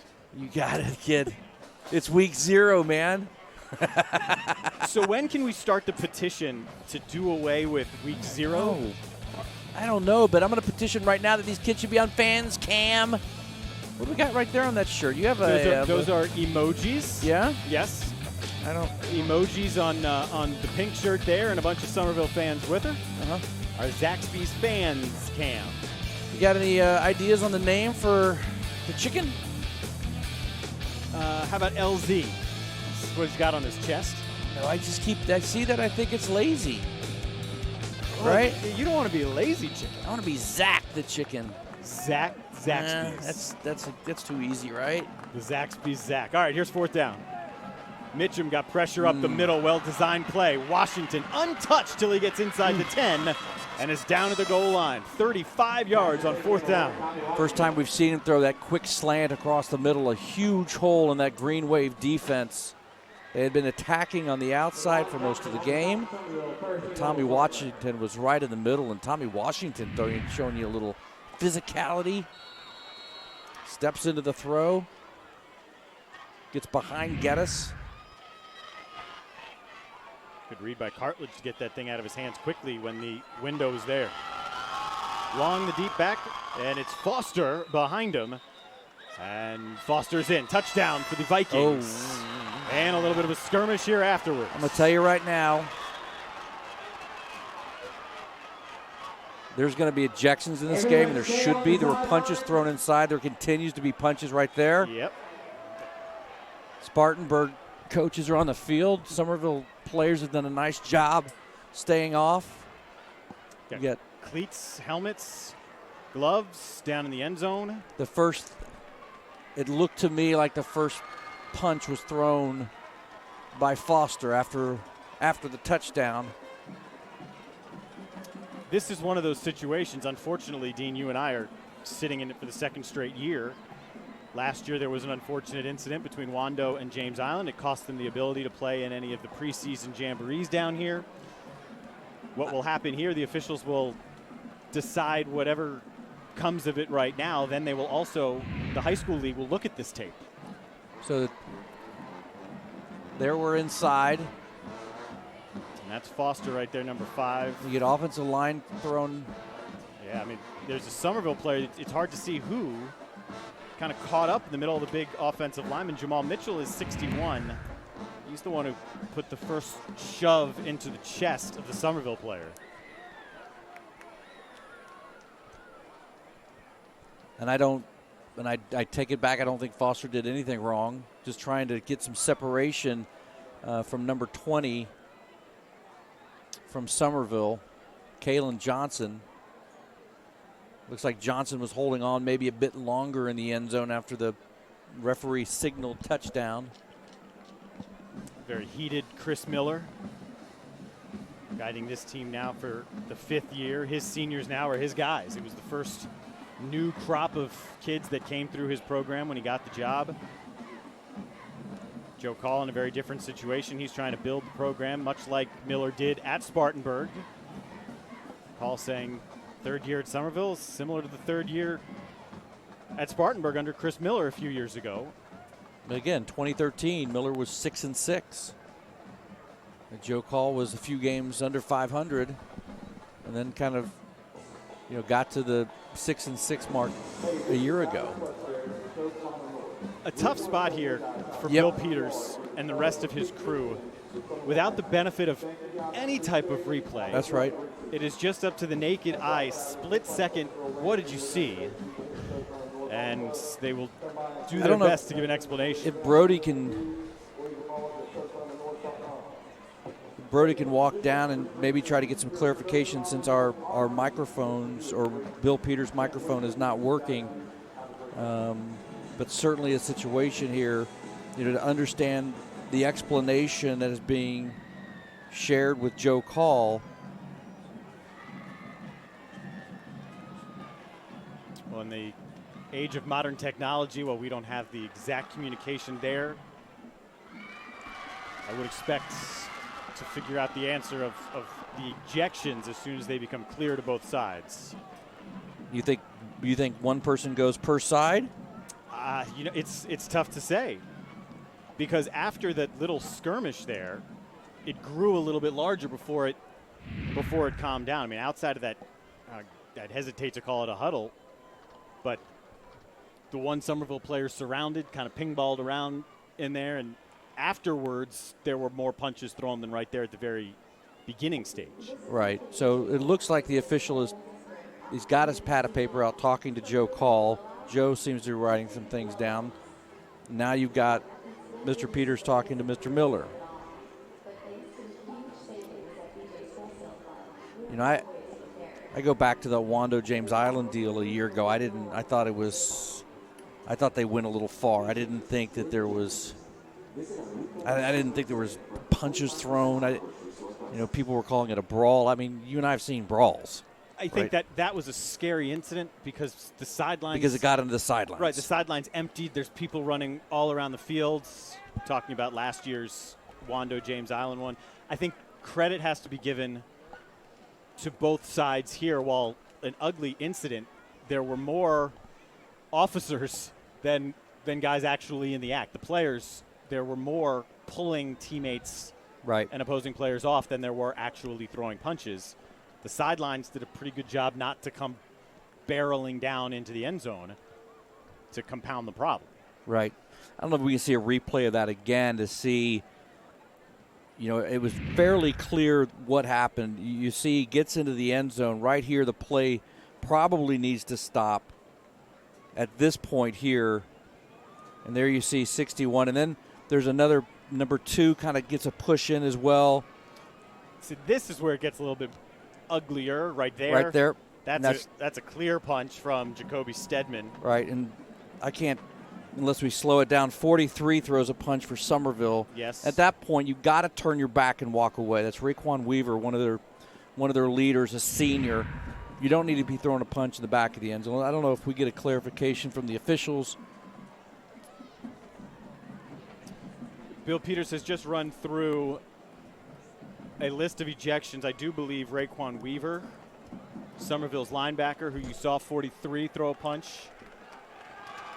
And we are all up in one joint press box here trying to decipher the information as it comes up. Stat Boy tells us 43 is still on the field. We'll do our best to clear this up to the best of our ability. Now, I'll tell you what I don't see. I don't see anybody leaving the field. I don't see anybody escorted out of gate. I don't see anybody taken into a locker room. So maybe it was, if we were in Vegas, maybe they call it a push. So we know Billy Baker with the High School Sports Report. He is here. 2 players from Spartanburg have been ejected. We'll try and figure out who. 1 player from Summerville has been ejected, and likewise we'll try and figure that out as well. So, how's your Friday night going? It has slowed down considerably. It was moving along pretty quickly there. Aside from 3 penalties on an extra point, and then some extracurriculars after a Spartanburg touchdown, which gave them the lead, 27-24. It's been a pretty darn good football game. Which, unfortunately, when this game is talked about tomorrow, a game that has all the makings of a high-scoring game, instead of the headline or the lead reading something about a shootout, something about the offenses. Right. That becomes, in this day and age, it becomes the lead. It becomes in a game marred by, we saw 80 points on the board. Right. Which is unfortunate because it has been a very good first half to this point. When a push becomes a shove. All right, I know who got ejected here. We'll get to the information as soon as we can, who is no longer eligible for both sides. But finally back to action here as McCurry zigzags his way for about 21 on the return, setting Summerville off at the 31. Let's check in with Brody Hart.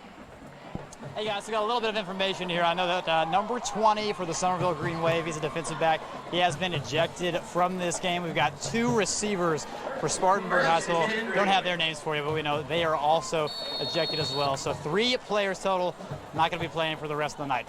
All right, Brody, so 20's Kalen Johnson. He was the one in the middle of that circle who got shoved around to begin everything. The two receivers, that could be a pretty big story here. Those are some of their skill guys. We'll keep an eye on that. Thank you. Yes, sir.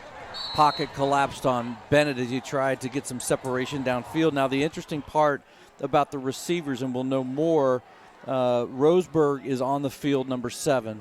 I thought Tommy Washington may be number 1. But you're talking, was kind of in the middle of it. It could be Foster who had the ball. I think I saw Foster on the field. Nonetheless, it's hard to even speculate here because the defense is out there. Summerville working with a couple of timeouts. The rush gets to Bennett, then he's hit by his own man. So 2 quick defensive stops here brings up 3rd down and long for the Green Wave after we ran into Denigro, his center. Interesting with 2 timeouts on the board that they got away from the run game there. I don't believe they've thrown the ball on 1st down the entire game. They've controlled the line of scrimmage. Hancock has really run the ball really, really well tonight. At last check, he was over 130 yards. Right now for the Green Wave, they want to make sure they don't give this ball back. So they'll keep it on the ground, work that clock as Hancock just plows through Thomas Rudolph and comes close to the 1st down. He won't have it. Now you talk about using 2 timeouts on the last drive. It's really going to hamper their ability to get the ball back. 26, so there'll be about a 3-second difference here as Summerville. If that. Yeah, they will just let the clock run down here and call a timeout with maybe 3 seconds on the clock. And maybe kick it out of bounds and not kick it to Roseburg. Yeah, well, you got a couple options here just to keep this clock rolling. There's your timeout, and then you just have 2 seconds to kill here. This first half that I would imagine at this point both coaches desperately want over. They want to get their guys around them and settle things down. That's right. Absolutely. Because again, it was a clean game up in, one big penalty here, a 15-yard penalty on Summerville on a semi-late hit out of bounds. A couple of blown whistles on a point after attempt, slowed things down, and then after the touchdown by Foster, and things get kind of heated, and that kind of really put the brakes on things. But again, a 3-point game, 27-24, and I don't know if you could ask for much more on a week 1 of Friday Night Rivals. It was shaping up that way, and then the pushing and shoving and the fight in the end zone.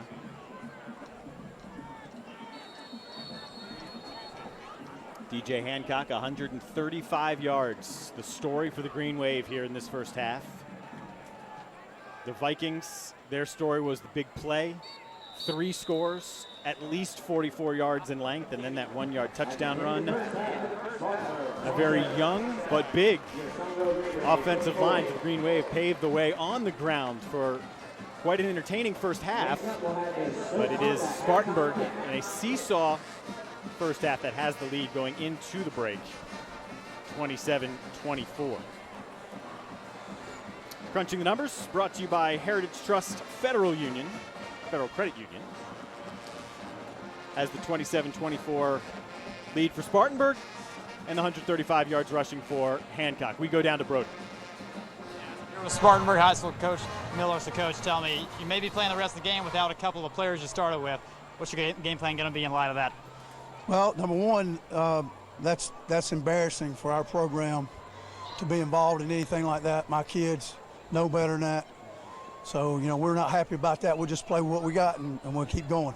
So what do you tell your kids at halftime to kind of keep them refocused? Well, we just got to keep playing. Summerville's doing a great job of running the football and keeping it out of our hands.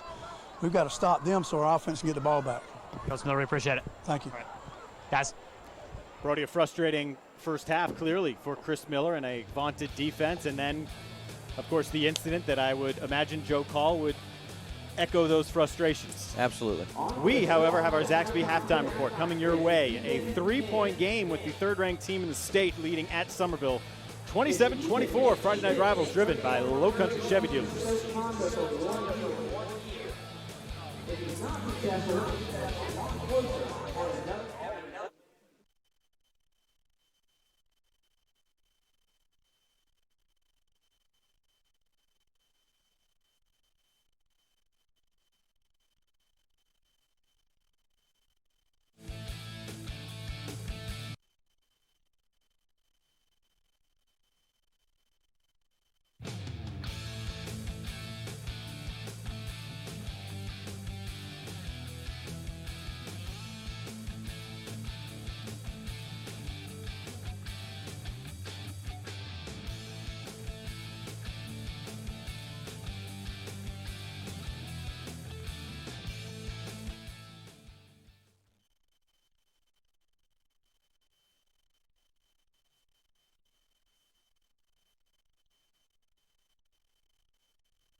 Yep. So what's our traffic here?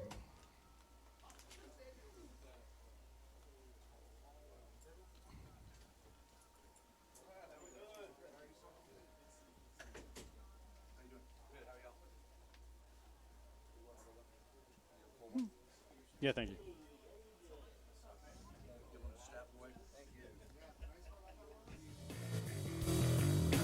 We welcome you to the Zaxby's Halftime Show. Let Zaxby's cater your next tailgate with your favorites like the chicken fingers platter or the salad bar. Visit Zaxby's.com for a full menu and to find a location near you. Each week, the David Ayler Law Office is proud to highlight scholar athletes from each participating school. The students selected have an opportunity to win a $5,000 scholarship at the end of the season. Don't have to be a football player to be nominated for this. The David Ayler Law Offices and our scholar athletes will be presented each week, one from each school. And again, at the end, they'll all be pooled together and an opportunity to win a $5,000 scholarship at the end of the season. For Summerville, it's Olin McCurry. Right there. Heard a lot of McCurry today. He's the MVP of the football team last year for Summerville. He sports a 4.3 GPA.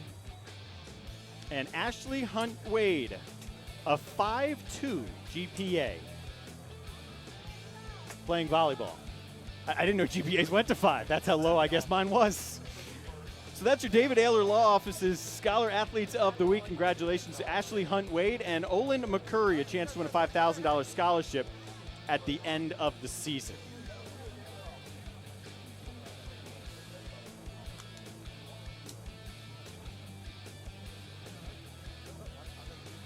Folks, each week, Zaxby's gives you a chance to win some free food. Just text chicken, maybe you can find the name of the chicken, to 44332. That's 44332. Just text the word chicken, and you have a chance to win $100 worth of delicious Zaxby's. Earlier, we had a chance to sit down with David Ayler himself.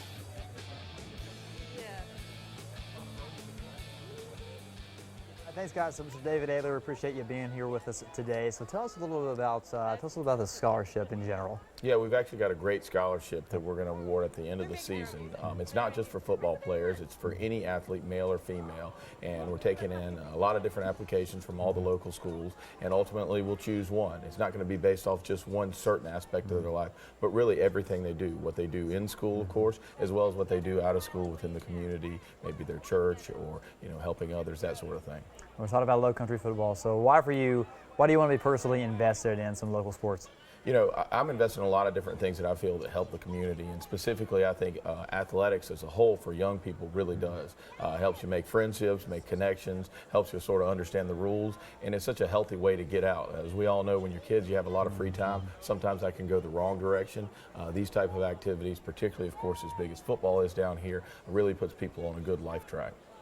David, did you play any, you talk about a good life track. I feel like you had to have played some sports to put you where you are. I did. I played baseball. I actually played football in middle school, but then I quit playing once I got to high school, still played baseball, then gave all that up to play the drums. So it was a little combination of athletes, and then once I realized I was just a little too slow, I went to the music side of things. Well, I think it worked out. Well, David, we appreciate you talking to us. Thanks for having me. All right, guys, that's the latest from here. We'll send it on back to the game. Brody, David, thank you very much. We have more of our Zaxby's halftime report from McKissick Field on Friday Night Rivals, driven by Low Country Chevy dealers.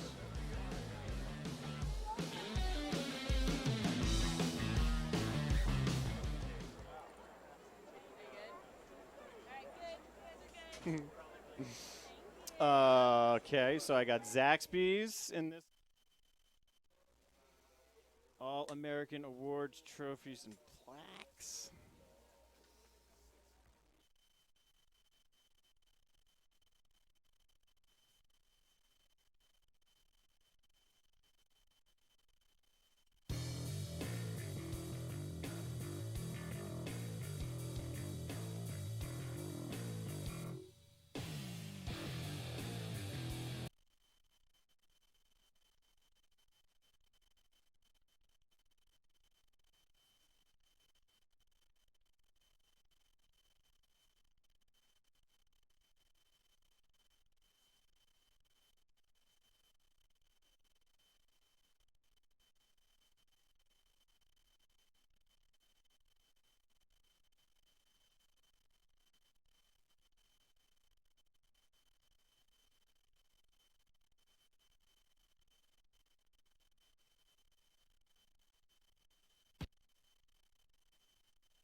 It is the Zaxby's halftime show. Let Zaxby's cater your next tailgate with your favorites like the chicken fingers platter, the salad bar. It's Zaxby's.com for a full menu and to find a location near you. Every week on Friday Night Rivals, the winning team gets a trophy. Tonight's trophy and all season long. It's presented by All American Awards in Mount Pleasant. Been in business for over 20 years, and they're your source for corporate and sports awards. Remember, All American Awards, when you recognize excellence, it looks like a sweet bronze football that will be in the trophy cabinet of either the Vikings or the Green Wave come tomorrow morning. That's All American Awards in Mount Pleasant.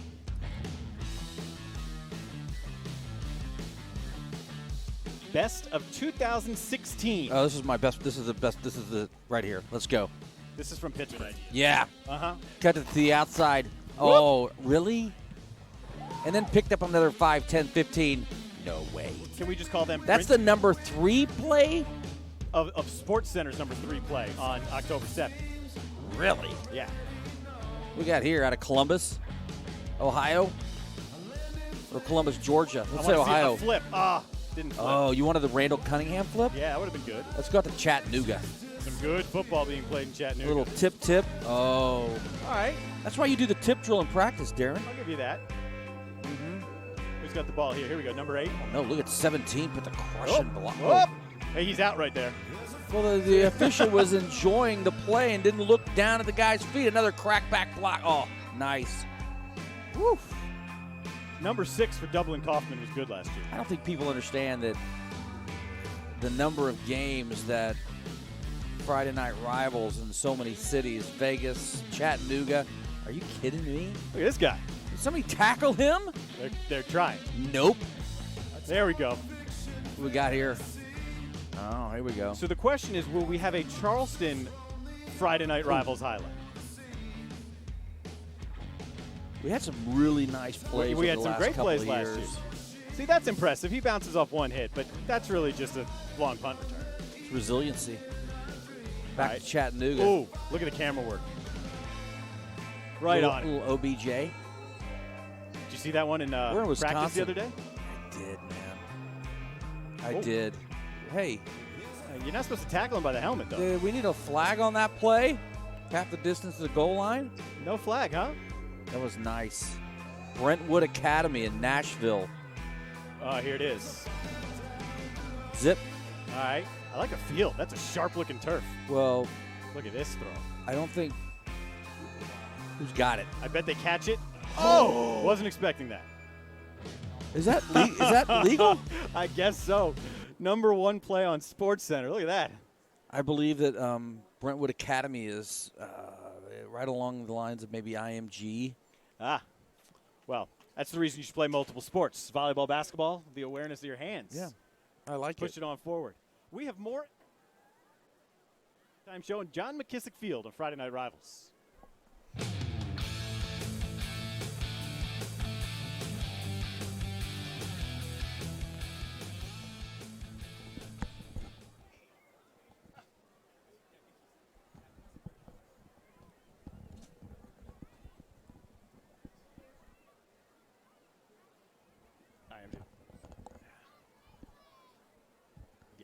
That's a good-looking field right there.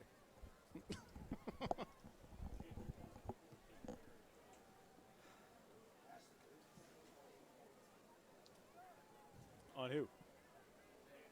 Hmm.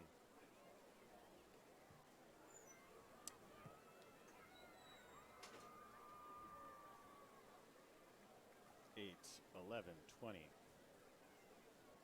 Yep. Oh, cheer time. I missed the whole cheer. Do we have scores?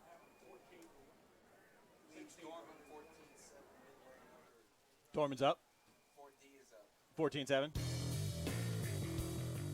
Bet we're not ending by 10, by the way. All right, I got some.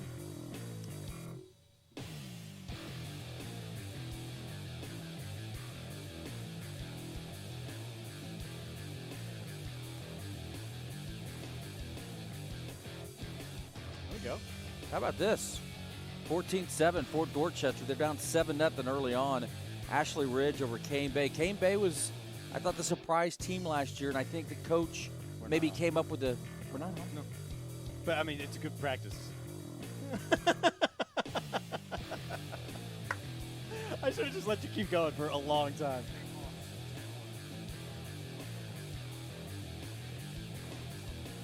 Okay, so good. So the two guys we had clearly thrown a punch. They got. Yep.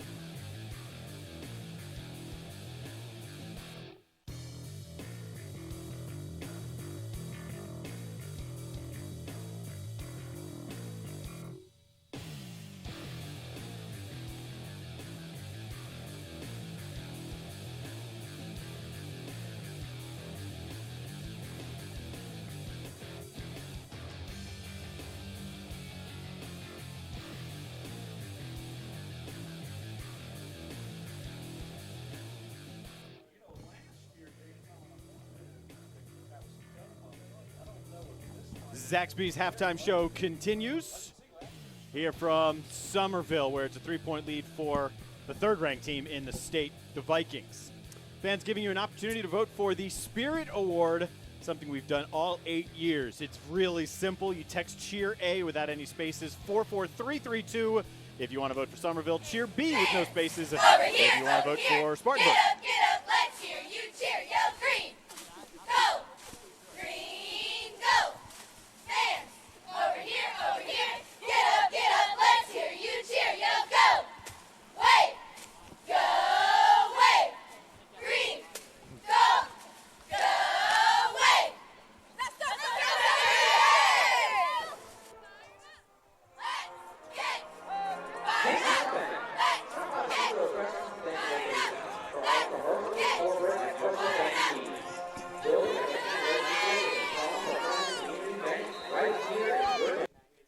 Simple instructions right there. Text to 44332. Cheer A if you want to vote for Summerville. Cheer B if you'd like to vote for Spartanburg. We'll give you the results later on in the show. Scores from around the Low Country right now. Fort Dorchester has added another touchdown really in the recent seconds. 21-7 they lead Dorman. Dean, how about Cane Bay? By the way, that's 21 unanswered by Fort Dorchester. Let's not get away from that fact. Cane Bay, the big surprise team, I think, last year. Probably Coach Z gave the greatest soundbite of the preseason when he looked at Scotty and said, you guys didn't show up until the very end. They're down 6. Porter Gowd's up 9-0 on Garrett. Wando 3-0 on Buford. All right, Joe Call is standing by with Brody Hart down on the sideline. Joe Call, head coach of the Summerville Green Wave. Coach Call, you're down a receiver, or down a defensive back, I should say, going into the second half. What'd you tell your team? Yeah, just tell them, you can't react back. It's no matter how hard it is, usually if you retaliate, bad things happen, but same thing, we got a penalty earlier on our kicker, guy pushed him and he pushed back and ended up getting a 15-yard penalty. But, right now we've had some unnecessary 15-yard penalties that are costing us some yards, and they turn both of those drives into touchdowns. And if we want to win this game, we got to eliminate mistakes like that. Well, it's been back and forth the entire game. How do you get over that hump, get a lead, keep it? Yeah, just keep plugging on offense. Just keep making first downs.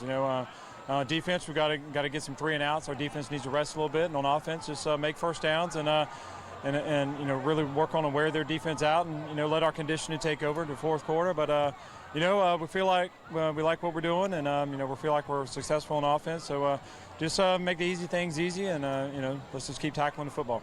Coach Call, good luck. All right, thank you very much. Yes, sir. And Darren. Another good one between Spartanburg and Summerville. It'll be decided in the next 24 minutes of game time. Second half, Friday Night Rivals, driven by Low Country Chevy Dealers, is coming your way.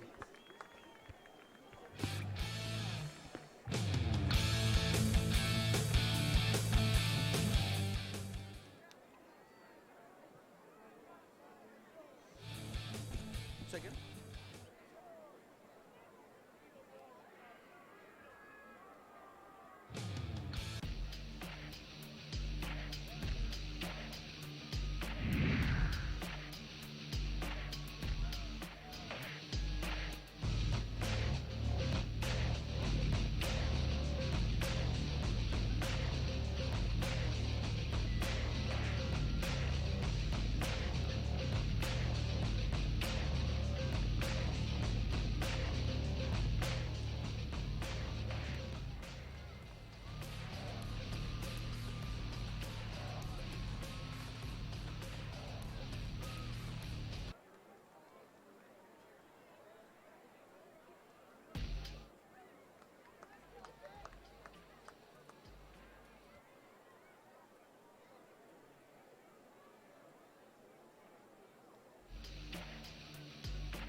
And it's time for the second half. Summerville will return the kickoff after the opening kickoff of the game was taken 95 yards for a touchdown.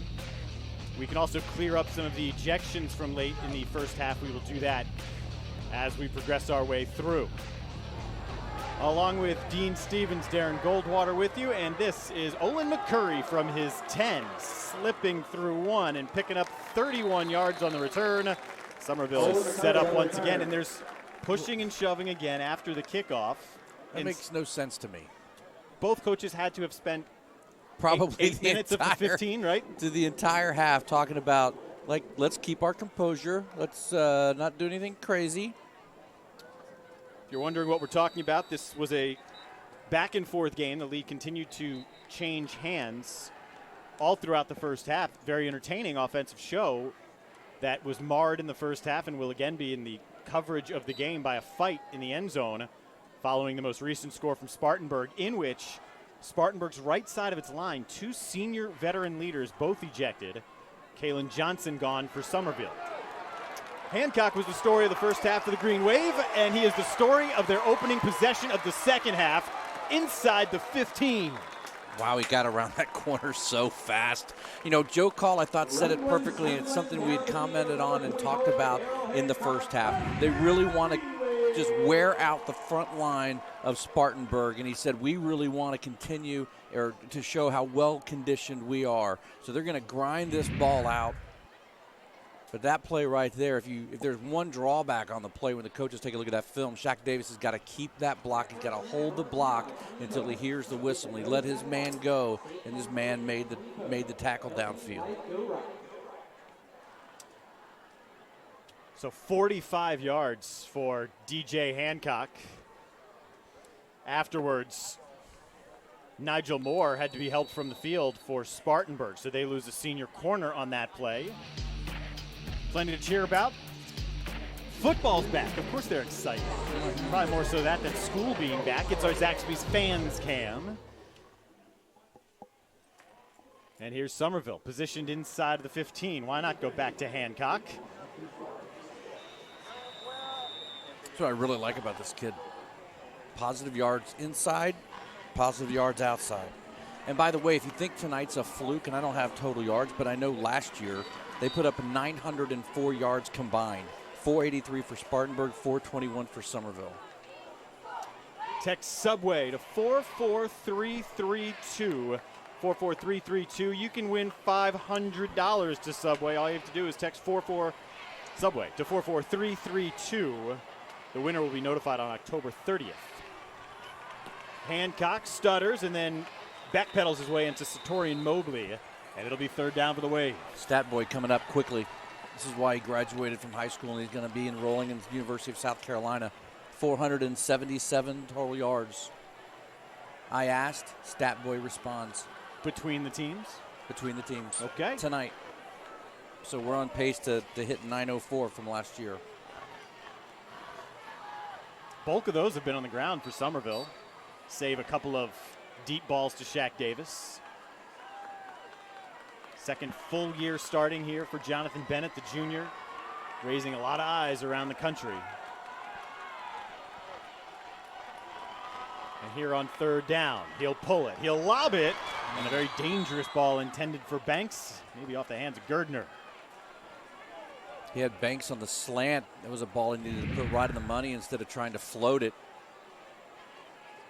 Almost looked like it slipped out of his hand, didn't it? You know, when you talk about the work he put in the offseason, and Joe Call saying, aside from the weight room, it's the throwing motion. That's almost old Bennett, almost pushing that ball, uncertain of where. Is that a confidence thing? Maybe. This one will be a 27-yarder for Quakenbush. Summerville's got themselves a pretty solid kicker. There's been a line of kickers come through the Green Wave over the years, and Quakenbush has been perfect today. And for the first time since the first 15 seconds, we're tied. It was pretty clear around about second 3 or 4 that it was going to be 7-0 fairly quickly on the kickoff return by Spartanburg. So Summerville with the big play, the 45-yard gallop from Hancock, and they'll settle for 3. Second time they have gotten inside the red zone and had to settle for 3. And now Chris Miller has some work cut out for him. He was very honest this morning when I asked him about the leaders on this team. It was hard to really single out one. He said, it is the seniors. It's our group of seniors. However far they carry us, however far they lead us, that is where our ceiling is. And he went so far in talking about the group to single out Jacoby Stedman and Jamal Mitchell, his right guard and his right tackle. Those are the 2 that were ejected after the fight. So they're without 2 anchors and 2 seniors, both of them from the same side of the line.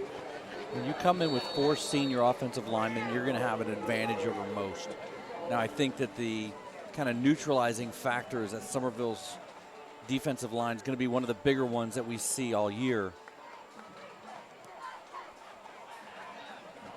Not wanting to give playmakers a chance to return the ball. This one is short. And Nigel Moore is tackled at the ankles, about the 37. Good to see him back out. He was helped off the field a couple of plays before that field goal. Yeah, I don't think it's a pretty good play. Get a little bit more air underneath it. If not, if that's the plan, you want to give it to the 35-yard line. I'm going to say just kick it out of bounds and be done with it. Let's see what we got on the right side of the line now. Hard to see the numbers.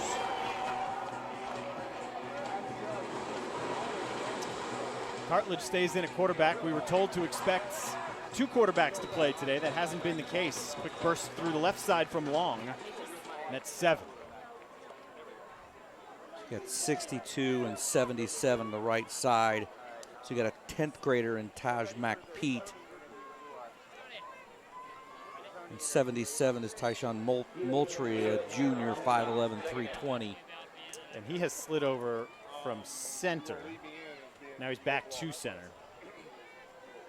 So we'll get that for you. Cartledge fires high. That was not his intended target. What a break as that one squeaks through the Summerville defense and finds Maurice Wedman. You see what Cartledge brings. He's got a nice little arm. We talked earlier about Jax Cash, South Carolina baseball commit, as a catcher and a pitcher. Last week in the Palmetto Games put on by Diamond Prospects brings together the best high school up-and-coming players, sitting around 89, 90 miles an hour on the bump.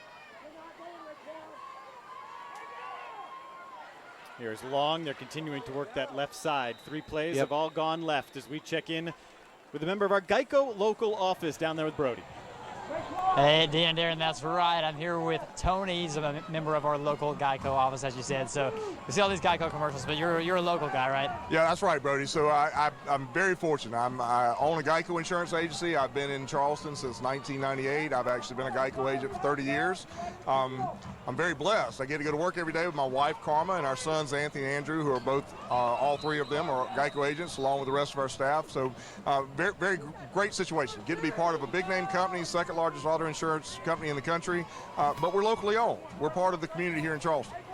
Tony, I want to see if we can contrast this. So we've got the Green Wave green right here. Now you got your Geico shirt on. It's pretty similar to Green Wave green. Is that a coincidence? Well, it's no coincidence. So I am part of the community. I've lived in Summerville for a long time, and I actually used to coach here at Summerville. I was a volunteer baseball coach from 2004 to 2008, and tonight I've seen some of my former coaches and former teammates, and it's kind of a homecoming of sorts for me. So I'm a little bit passionate towards Green Wave tonight. I'll admit that. How do you feel about the game so far? We got about a quarter and a half left. I'm excited. Anytime the Green Wave takes the field, I'm very excited, and I think it's a great game so far. Good deal. Tony, our local Geico agent, we appreciate it. Thank you very much for having us. Yes, sir. Dean and Darren. I don't think you can go too far around Summerville and find someone who's not a Green Wave fan. Yep, doesn't have a green polo shirt hanging in the closet. Great to have Tony part of the team again. But you talked about working that left side. That's exactly what they've done here on this drive. And interesting how it's been quick hits by Cartledge. Now they jam it up close on 3rd and 1. They're 0 for 4 on 3rd downs today. They're going to have Long pave the way here for DeMaje Foster, who gets plenty more than the 2 he needs. And goes down right on top of that local Geico sign.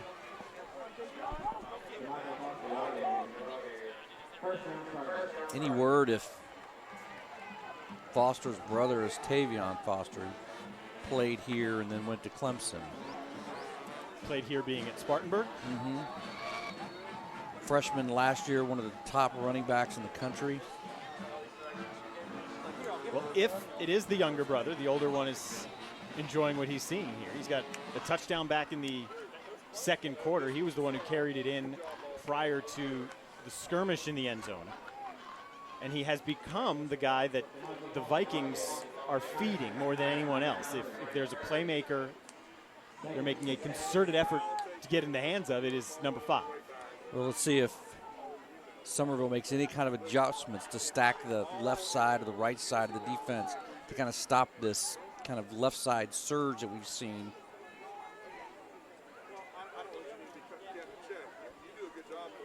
And Spartanburg is clearly having some issues getting set. It might be the ball again. They just switched out the last football.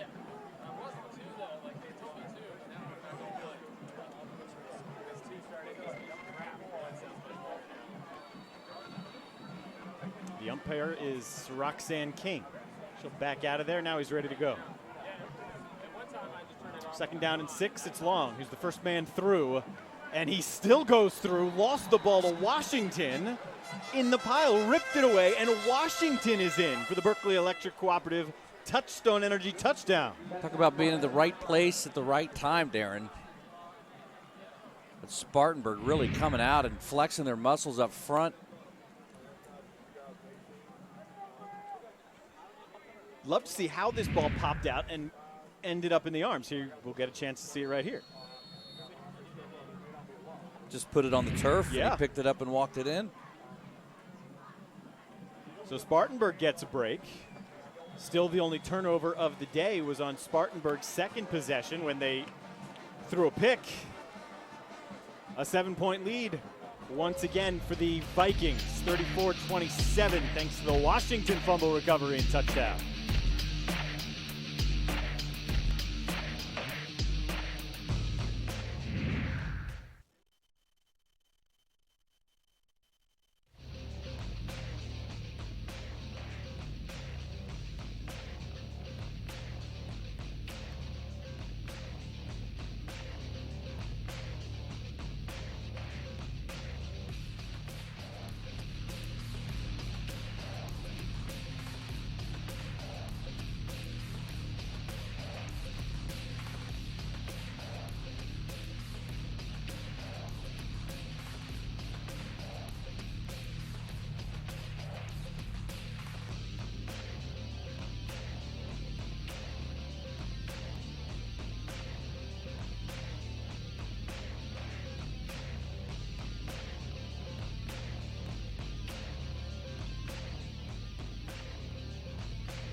There were some, particularly up in the upstate, who assumed that Spartanburg, as the third-ranked team in the preseason, 5A polls in South Carolina, thought they'd come down here and hand it to Summerville, despite the fact that the Green Wave played them tough, an 8-point loss last year.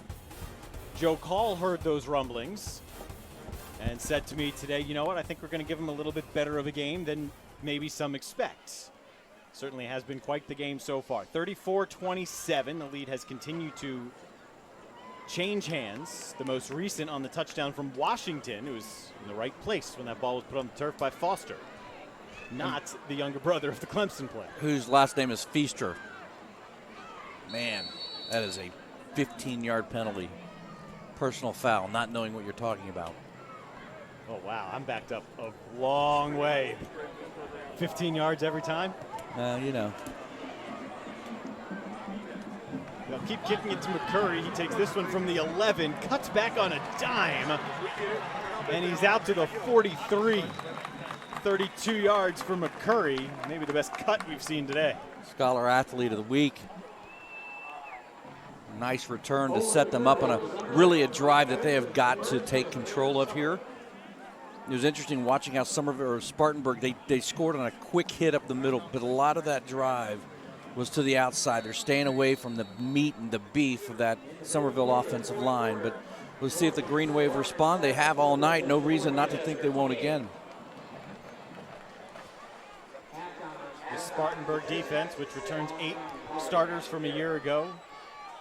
Team that forced 30 turnovers last year and had over 50 sacks.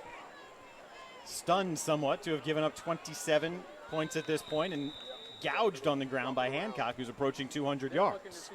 That's 4 more. You know, it never ceases to amaze me when we come do these games and you see these little running backs just powering away, 178.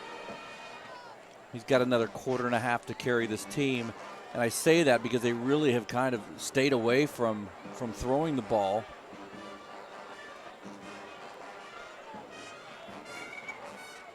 It's really been on the eyes and in between the ears of Bennett to make the right reads. He's got a flag down after the stop from Villegas. Came from behind the play. Going to be a hold on Summerville. See if they accept it, back them up, and run second down again, and you give them 3rd and 5.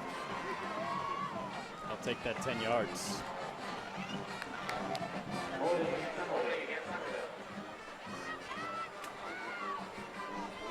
It's Memorial Stadium, John McKissick Field, named after the winningest football coach at any level all time who is in attendance with his lovely wife, watching their grandson coach this team for the 3rd year. The focus in the offseason was limiting the turnovers. Green Wave have not turned the ball over today. And they have run it very successfully, although Bennett's in a world of trouble here, and he heaves one away. He had McCurry in the area, and if there was one poor play all night long by Hancock, it was that one. Missed the block. Allowed number 38 to come through and pressure Bennett. Nick Dixon, you see him miss the block right there, and it just put Bennett in a situation where he could just throw it away. While he may not have made the right decision to eat it at that point, it was a heady play to know that McCurry was in the area to be able to throw that ball away like he did. Yep, kept him away from a man in the middle there. Grounding call.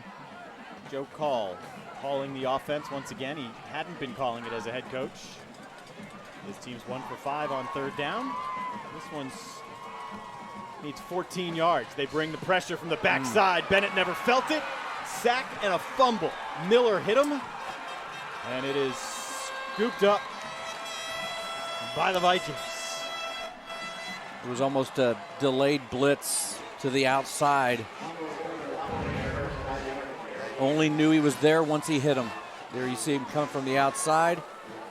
No one picks him up. And the first turnover of the game. And it comes at a crucial time when Spartanburg controlled the opening drive, or their first drive of the 3rd quarter. The hit from the sophomore linebacker Miller. It was the senior Anderson who scooped up the fumble. And Cartledge will continue to run the show here. See if they go for the end zone. Any points would give them their largest lead of the day. That's a backwards pass to Washington. Gets away from Bracey and spins his way back to the original line of scrimmage. Bracey had him 7 yards behind the line of scrimmage.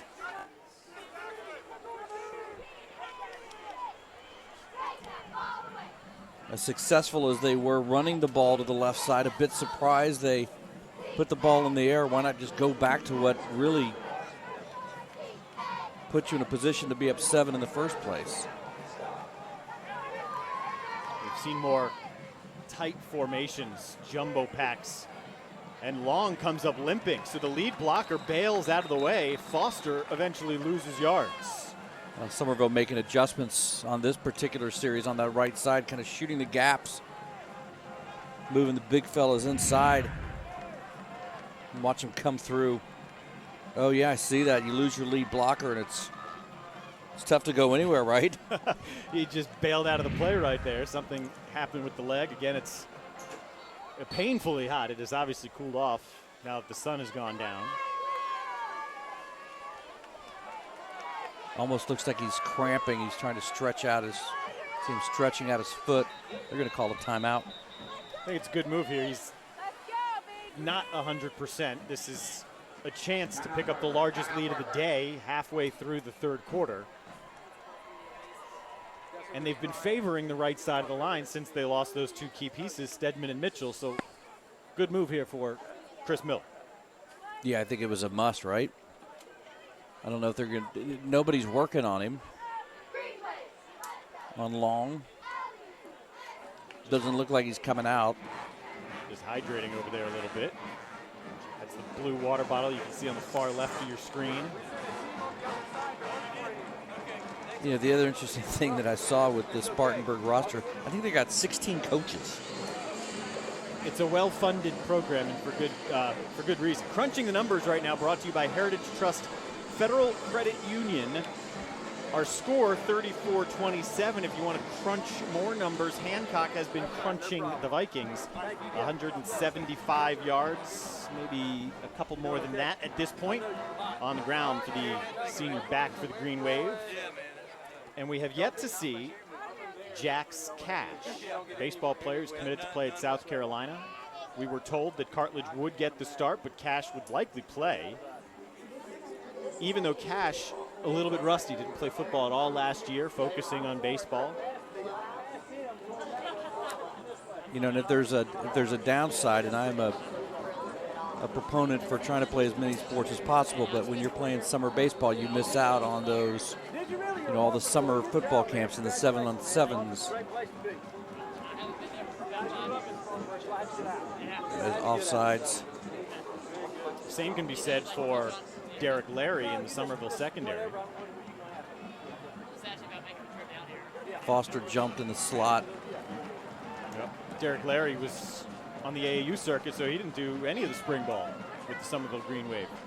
Let's go down to Brody. Hey, gentlemen, I'm here with Jeff Stevens. He is the principal of a Spartanburg High School, so you've made a long trip down here.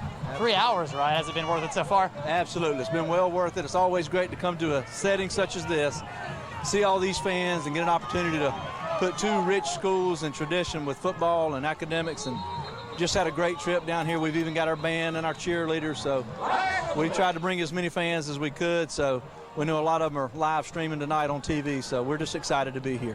Well, it's been a back-and-forth game. I know Summerville came up to you guys last year, came back to the Low Country with a defeat, so it's still up in the air right now. Yeah, still up in the air, going back and forth. Seems like they score, we score, so whoever has the ball last may be the winner in this one. So hopefully it'll be the guys in blue and gold to come out on top, hopefully. Hey, now on the academic side, have you guys started school yet? We have. We started yesterday, then came in today. Of course, half of our school got out early to come here. So we've been in school 2 days. Of course, we're out on Monday for the eclipse, and then we'll start back up again on Tuesday. Now, we haven't said a thing about the eclipse a lot. I would feel like we would be remiss if we didn't. So what's going on in Spartanburg? Hold on. Looks like we got a big play, guys. I'm going to go ahead and send it back to you, Darren and Dean, because I know you've got eyes on this. It's hard to not have eyes on Ben Mitchum, the 300-pounder right there in the middle. That was 3rd and a mile and backed him up even farther after back-to-back penalties. Yeah, Deontay Gaddis also limping off. I wonder if it's a cramping situation. On the play before that, they had called a timeout. They didn't like the defensive setup, but they made the right adjustments to pressure Cartledge. Summerville takes the timeout. After Spartanburg's timeout, they were penalized twice with procedural penalties, which sent them into that impossible 3rd down spot. Wonder if Summerville has called timeout here. I think they've got thinking fake is possible. Unless somebody snuck off the sidelines, there was 12 guys on the field. Boy, that's why they called the timeout. So number 9 comes off. That's Corey Hewitt, defensive back, a senior. You you go. That's the dance this in style, huh? One of those very famous glow-in-the-dark headbands. Those things are the best. They last a long time. It's our Zaxby's fans cam. Go to Marcus. Go to Marcus. Go to Marcus. It does. It does look a little bit like him. Yeah. Oh, he's got some moves. I like it. Learning young. You have any big plans for the eclipse? I bet you're working pretty hard. Is that, what day is that again? Yeah, right. I haven't heard anything about it. Is it next year? Yeah. We could. I did ask a NASA scientist on satellite the other day if it was, she'd rather watch the eclipse or the Super Bowl. She said the eclipse. Well, it is shorter. Commercials aren't as good, though. Washington has to pounce back on this one. And Bracey, will he get flagged? No, he won't. That punt will sail out of bounds. Once that punt is dropped, once that ball's dropped, you can. That's right. It's a live ball. Even though Bracey was bracing himself going into Washington, he didn't really want to hit him. Yeah, Tommy Washington does a little bit of everything out here for Spartanburg, but he is.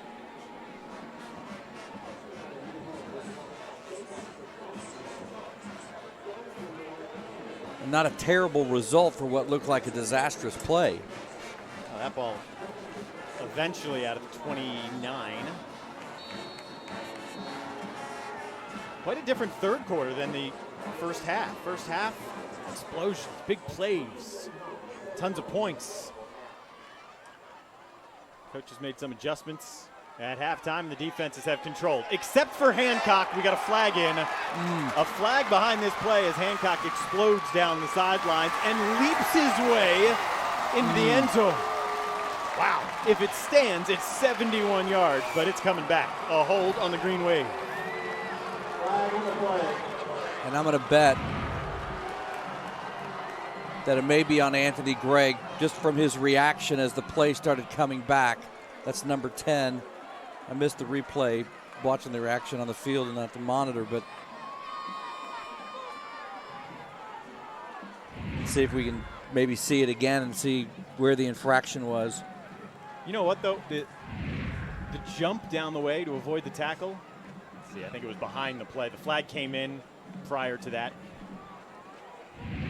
Looked like he had his hands up around his shoulder pads. You don't see the awareness very often when a guy is bearing down on you with the angle from behind, coming in at your feet. That's a sure bet he will take you out or knock you out of bounds. Right. Hancock, while moving forward, leaped over. Yes. And taking a well-deserved breather right now. So it is now 1st and 10 again from the 29. So the hold occurred precisely 10 yards down the field. Andre Banks, the tight end, a quick hitter, will net 9, maybe 9.5. Now you talked about mechanics and throwing motion. That ball was zip. Kept it close to his ear, didn't get long with it. Hancock back in the game. And give him the first down here without even measuring. It's a good break for the Green Wave. If I was Spartanburg, I may have requested a check.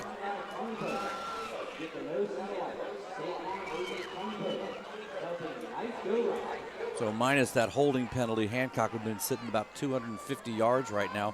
157 against the Vikings a year ago.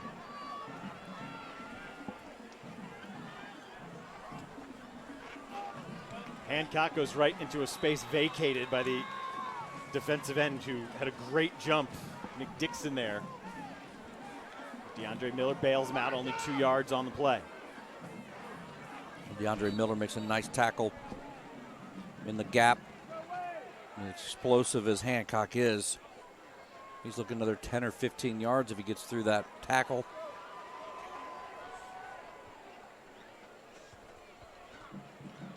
If you missed the first half, this is the pace. When Summerville was playing their best ball in the first half, this is the pace they were working. However, right now, they're in a tight spot. 1 second on the play clock and a timeout. They're second of the quarter. So almost too slow and too calm for the Green Wave to get back on that ball. I thought that was their third of the quarter. I thought they called back-to-back timeouts. I believe Spartanburg had that first timeout. And then they had it on the correct. They called on the punt return. Right. Joe Call, not only a former longtime assistant coach here, he also played here, went on to play at the Citadel. Also, essentially here in town, he has, I wouldn't say cleaned house, but he wanted accountability. There are a lot of new faces around, a lot of new coaches, many of whom either played at Summerville with him or at the Citadel with him. A lot of trust there. Chris Miller won 5 state championships, leading the Burns Rebels when Bobby Bentley took the Presbyterian job. He left Burns and now has been here for 5 years. His record at Burns, 78-11. Pretty good. Defensive coordinator for Summerville. I could say a kid named Aaron Self, because he was, when I first started working in this market in the early 90s, he was a ferocious defensive back at the Citadel, ended up coaching at the Citadel, and now is part of Joe Call's staff. Yeah, they've remained good friends. Another good one right over the middle. That's a dart. And another one to Banks. Back-to-back completions to the tight end Banks. Great play action by Bennett to freeze everybody and allowed Banks to get open over the middle, and then he delivered the strike. Let's watch it again. There you see the setup, steps up. You talk about the arm slot.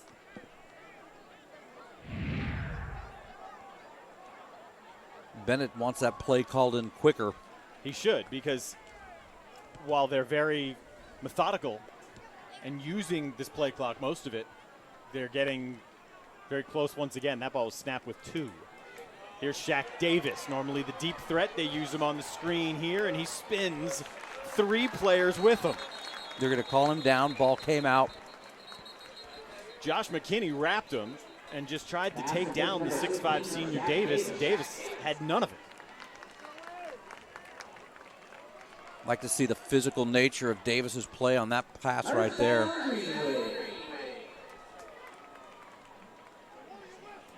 Back-to-back first downs now. That one 13 yards from the legs of Shaq Davis. This drive started at their 29. The first play was a 71-yard run from Hancock that got called back. Now they've picked their way back inside the 35. He pulls it from Hancock. That's nice. Olin McCurry. Wow.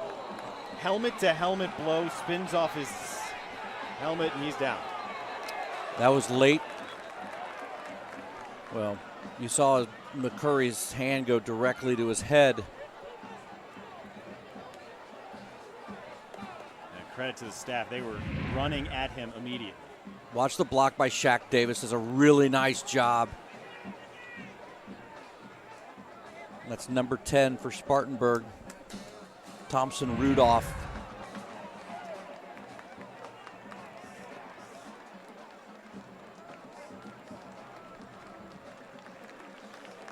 Scary moment there for Olin McCurry.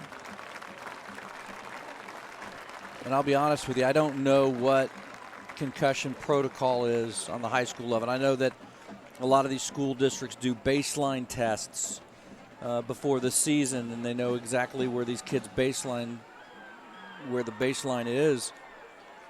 And then they're able to come back and they'll test them on Monday or Tuesday. I'm not sure where and how they approach this on the sidelines. Meanwhile, 2 penalties on the play. Helmet to helmet, that's a personal foul of 15 yards. They also got an unsportsmanlike on Spartanburg. Chris Miller's got to be ready to eat his hat over there. He talked at halftime that his kids know better and they've got to be disciplined.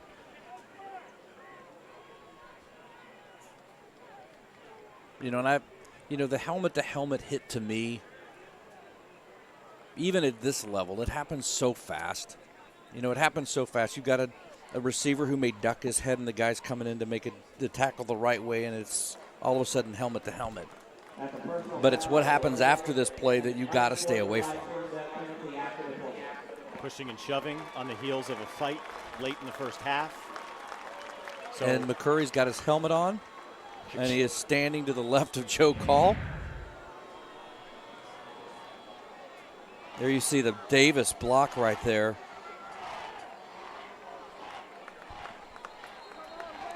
And McCurry comes in. I don't know if he can come in. I think he's got to sit a play. He does. His helmet came off. Now, there was a penalty, so technically he can actually come back in because the clock was stopped. Chris Miller is on the far hash, the near hash to the Spartanburg sidelines. He's wanting some clarification as to maybe why Summerville wasn't penalized on the extracurricular there. Well, if that's the explanation he's looking for, there was nothing Summerville reacted to. There was the taunting after the hit. Reggie Anderson came in. And the bad news for Spartanburg is if we keep at this pace, because of the totality and the solar eclipse on Monday, there's not a lot of hotel rooms available because we're going to be here all night and they're going to need to find a place to stay. That's true. Apparently flights out of here, which they don't have to worry about going to Spartanburg, through the roof, trying to get out of Charleston on Tuesday. Bennett is looking for something. It's been a strange night for football. As entertaining as the first half was with the points and the big plays, then that fight stalled everything. Been stoppages and some confusion, but it all adds up to the Green Wave, a chance to tie the game. And they give it to Hancock with another big blow. Again, helmet meets helmet, and again it was Thompson Rudolph who applied the hit. Well, for some reason, this has become quite the rivalry. Quickly. You know, we were not privileged to see last year's game, to see how that unfolded. Close contest, 28-20. Summerville with 5 turnovers. But I think Summerville will tell you, you don't come onto John McKissick's field and treat us like this. Second down and goal now. Hancock bounces outside. Touchdown number 3. Like the first two, it's a Berkeley Electric Cooperative Touchstone Energy touchdown. And a Wave an extra point away from tying this again with 1:02 remaining in the third. Well, they go right back to the same play they just ran, sweep to the left side.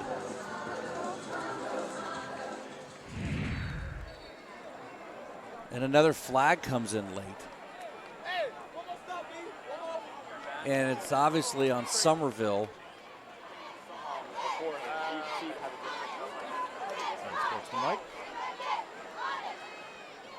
Maybe some chirping, some talking, some words that are... There was already an incident towards the end of the second quarter. These coaches, these officials need to make sure right now that they have this thing under control. If there's still chirping going on, and there was for the last 3 or 4 plays of that drive, and then again right there, this can escalate quickly again. I don't know if Spartanburg wants to have 13 men on the field, but they do. It was interesting watching Graham McCurry kind of fist bump the Spartanburg players. Still 13, now should be 12, 2, 4.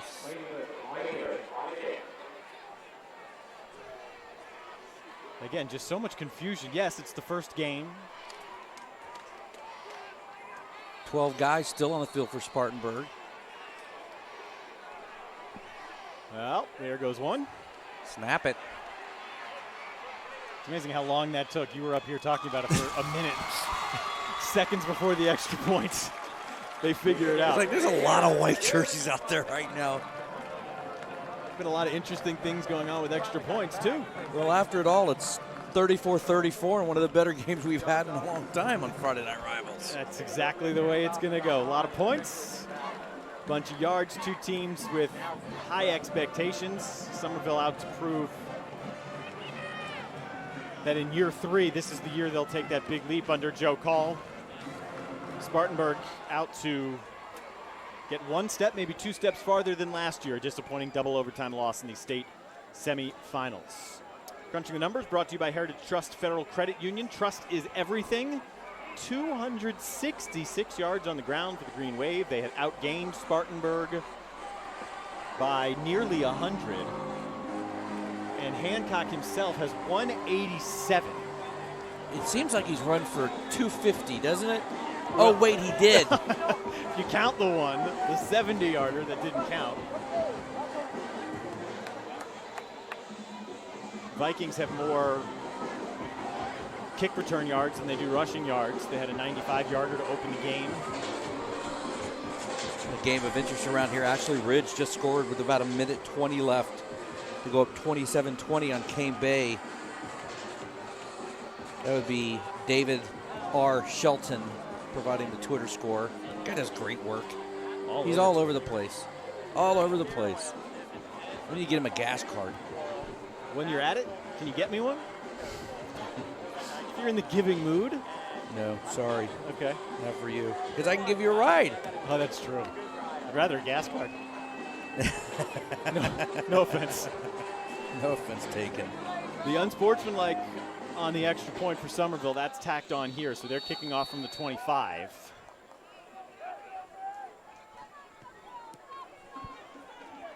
And it's Ray Cotton who handles that kickoff.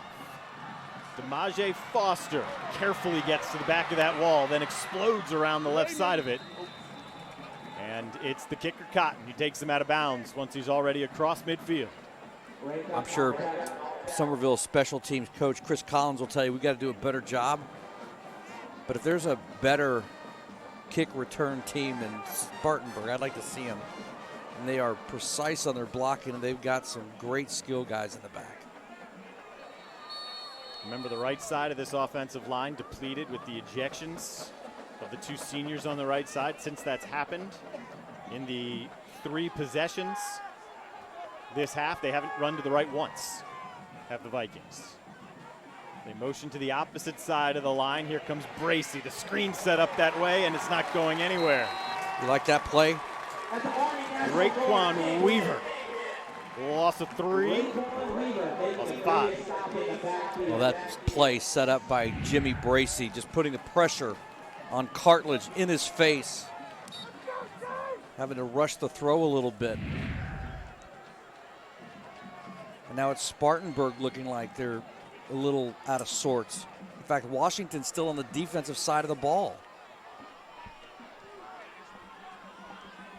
This game has taken a toll mentally on both teams.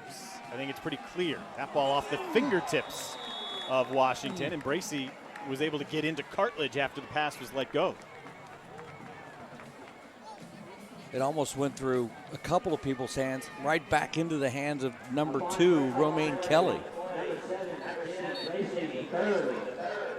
All right, Green Bay fans, get out to see on the field. It's third down. 3rd and 15 now. You often hear that the trenches, right? That's the heart and soul of the football team. Well, yep. Vikings haven't looked the same without their right side. Mitchell, first one to get there. 7 guys around the football. You know what I noticed on that particular series for the Summerville defense, not to take away anything about their performance up to this point other than they gave up one long drive and they've given up some big plays. They really hit some people on that series. After McCurry got racked pretty good, I think the intensity turned up a little bit. That means it'll be a fun final quarter. 12 minutes left of our first game in the 2017 Friday Night Rivals, driven by Low Country Chevy Dealers.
You're looking live at McKissick Field. Summerville and Spartanburg, 12 minutes to go to decide a big non-region 5A clash to begin the season. Same way these two teams began last year, but up in Spartanburg. Vikings won it 28-20.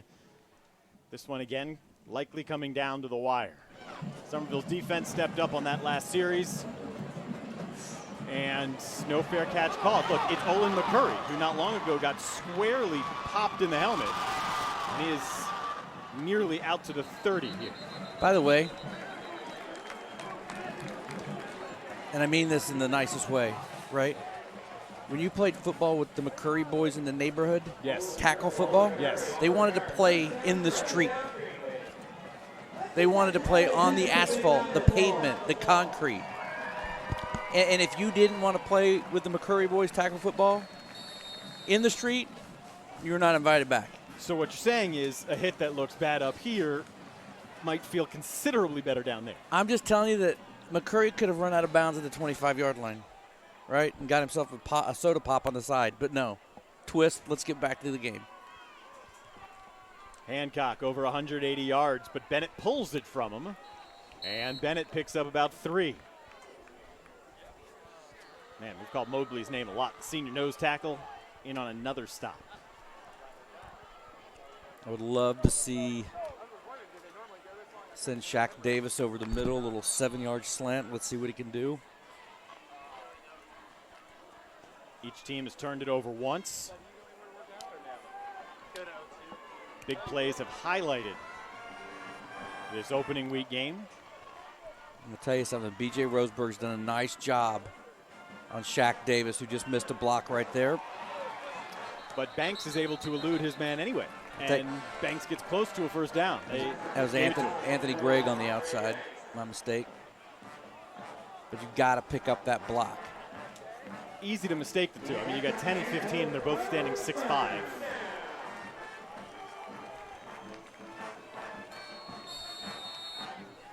But I've been really impressed with the play of Roseberg on the outside, number 7, who opened up the game with a kick return 95 yards.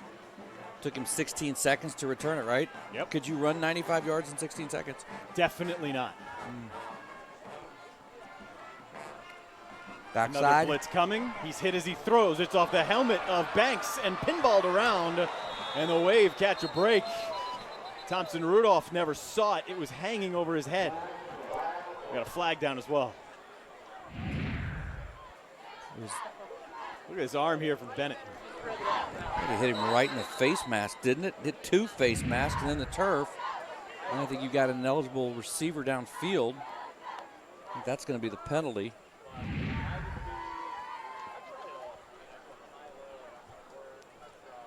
Bennett took a shot. One of the few he's taken today. He has largely been upright. Looks like Spartanburg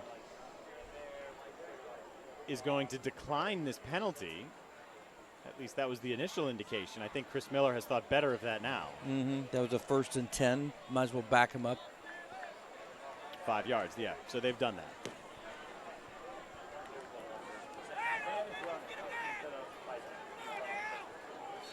A rare pass on 1st down by the Green Wave. How about the Will Lou Gray Opportunity School stop of the game? Yeah, your crunching hits of the game. That was the fumble caused by DeAndre Miller. We've had a lot of big hits. We had a lot to choose from here. But it is that one. Will Lou Gray never stopped learning. Stop of the game. Summerville went back to the run on 1st down. Hancock picked up maybe a yard.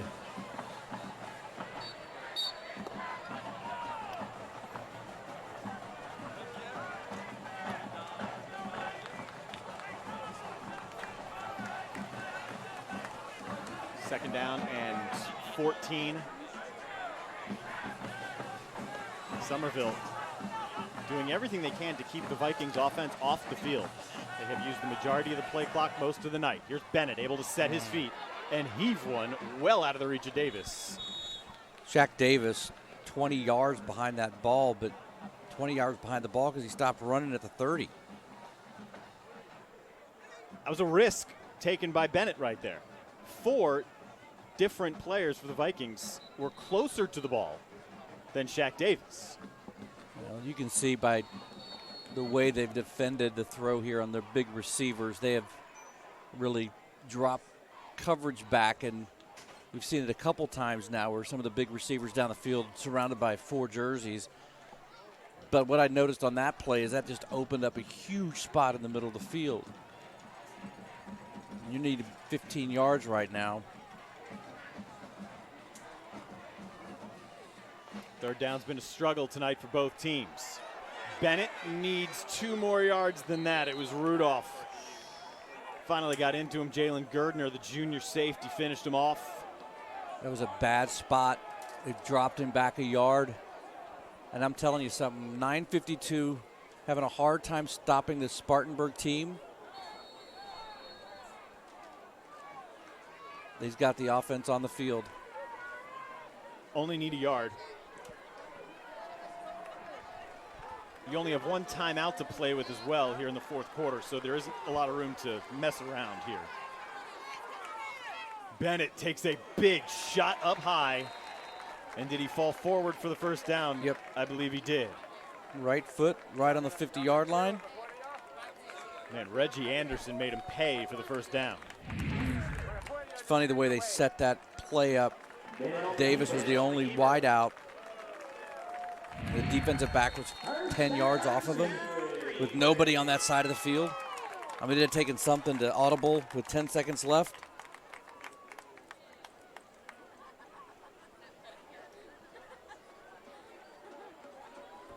So close so many times last year. Ended up finishing at 500 the way. A little bit different Jonathan Bennett this year. Different team attitude, top to bottom. You've heard about accountability from a number of players and coaches.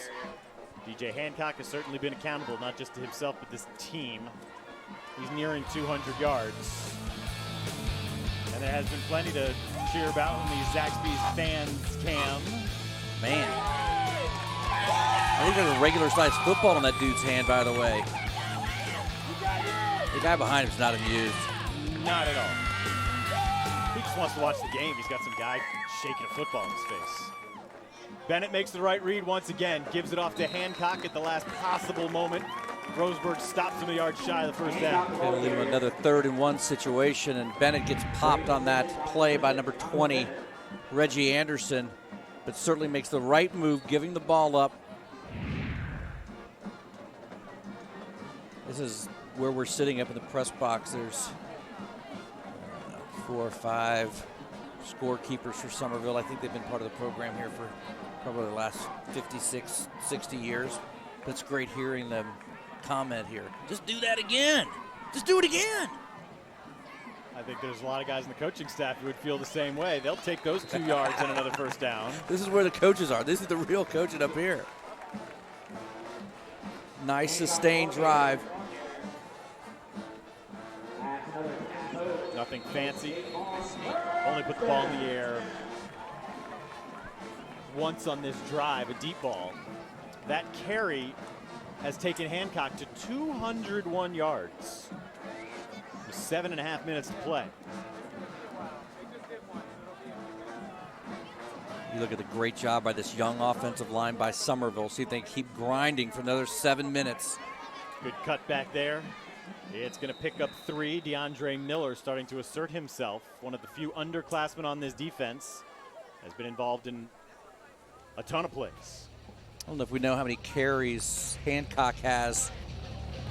He's got to be upwards to 25. Stat boy. Our cheer Stat of the week. boy. Yeah, see, they're not even cheering for Stat Boy because he doesn't have the answer. He knows 201 yards, but doesn't have the answer to number of carries. Congratulations to the Summerville cheerleading squad. They win our cheer of the week. Andre Banks pulls it in, a ball that was nearly at least deflected. It was certainly read well by McKinney. Not sure what was happening there. You had 2 receivers within arm's length of each other, which when you're 6'5" receiver is kind of quite a distance.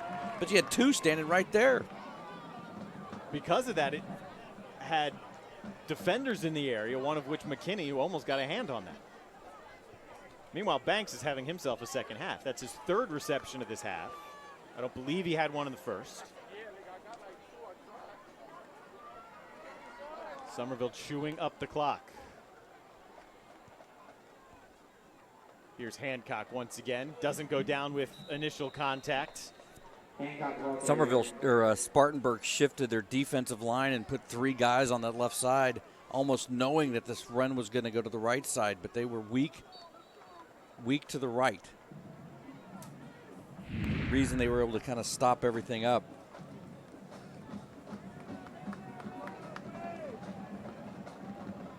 Denigro, the center, was pushed back into Hancock. Forced the play to blow up right then. Bennett gets it out of his hands quickly there to Davis. If you're going to give him that cushion, there you go, Dean. I did the same thing. It's Anthony Gregg, not Shaq Davis. If you're going to give him the cushion, it's an easy target out there. Absolutely. But the other thing you want to do if you're the wide receivers or even the running back right now, you want to sit down right there. You don't want to step out of bounds. You want to let that clock tick away. You've got 5:59 on the clock. This would be a signature win of the very young Joe Call era. If Summerville can punch one in and hang on. Here's Hancock. Straight ahead. Touchdown. 4th of the day for DJ Hancock. Joe Call said at halftime, we want our conditioning to kick in late in this game.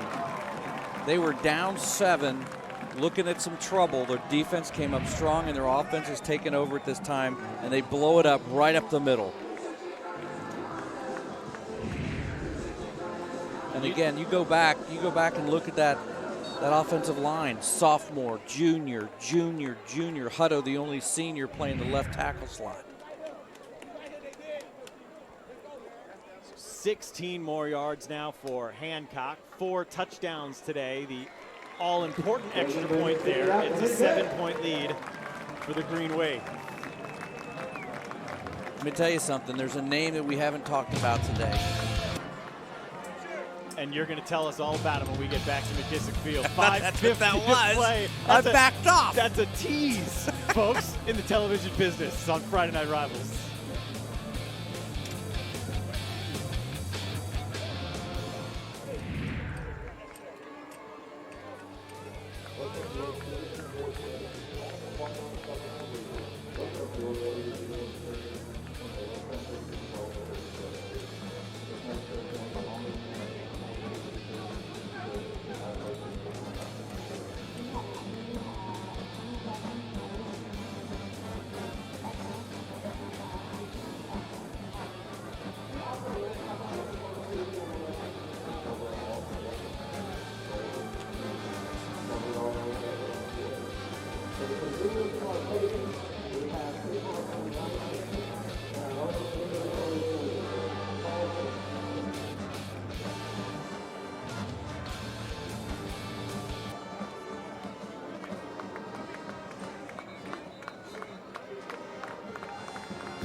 One name we haven't talked about tonight is Yaden Chiropractic. The other Dean is going to get to us here. But tonight's smooth move of the game brought to you by Yaden Chiropractic Clinic. Smooth move, smooth little green neon graphic. If you weren't with us at 7:30, you missed this. This is how the game started. 95 yards for BJ Roseburg. And it set the table for what has become a shootout that has seen 75 points and 661 yards of offense between the two teams, and it comes down to the last 5:50 here. What are you doing on this, by the way? Are you going to go straight kick, try to get into the end zone? Or are you going to pooch it to the 35? Summerville has been keeping it out of the hands of the deep return men lately, so I would think the plan would stay in line.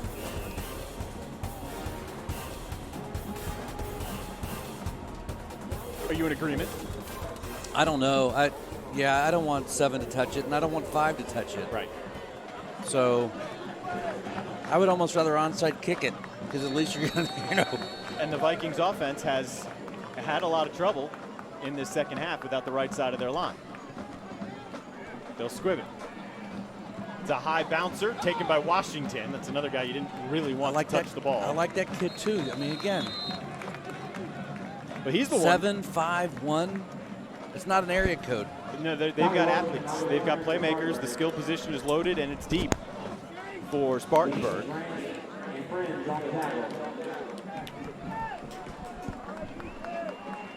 So coming into this game, there was some conversation about, since this game is being simulcast on ABC News 4, what we're going to do if the game ended before 10. Now the question is, what's going to happen if the game ends at 11? So I have an answer. We're going to slide 2020. As soon as this game's over, we're going 2020, which is going to slide our newscast back. So you can catch Scotty and Darren an hour after the conclusion of this game. It's like our own little version of Monday Night Football, forcing the anchors to stay around a little bit later. Flag in on the back end of that play. Kelly has been very quiet. He's their big play, deep threat receiver. Summerville's kept him in check. I'm not sure what that flag was, unless it's a block in the back by Spartanburg. But if they call that a late hit out of bounds, it's the wrong call. Well, we're going to crunch numbers while we figure it out. The Heritage Trust Federal Credit Union crunching the numbers. 661 yards between the two. Did that math right on the spot. Good work, kid. 317 yards rushing for Summerville. Over 200 of those from DJ Hancock. I think they called a personal foul, which is going to be 15 yards. And I don't know if we have the replay. I think they said it was number 4, but I don't see a 4 out there. Mental mistake at a but again, I don't huge time. I didn't unless see they it. Called it a horse collar. The flag came in while the play was happening.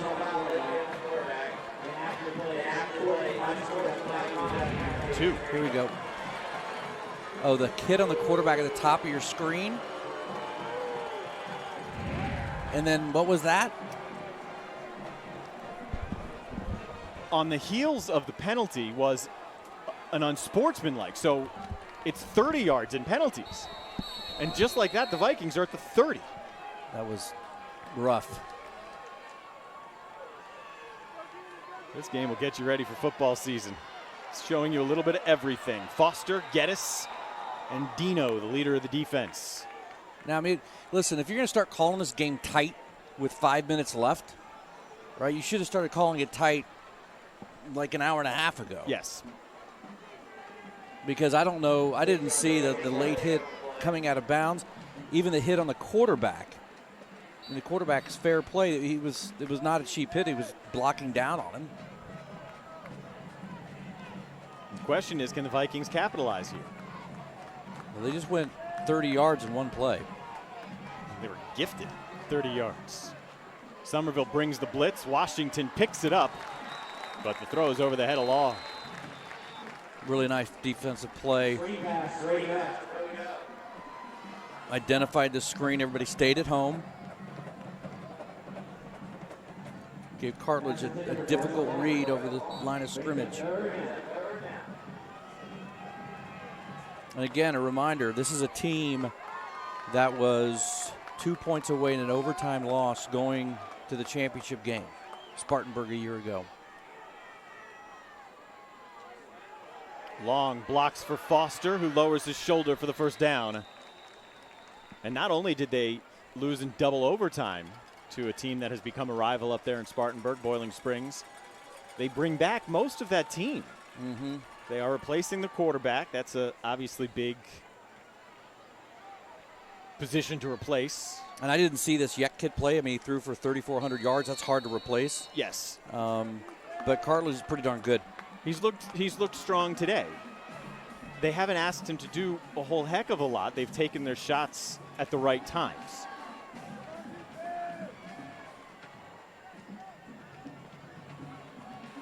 Looking at pressure on the outside. They're going to drop back. And they're going to bring it. And they fooled him. Down he goes.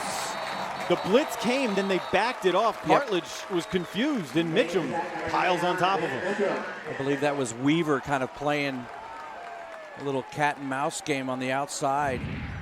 It's the right side of the Summerville line.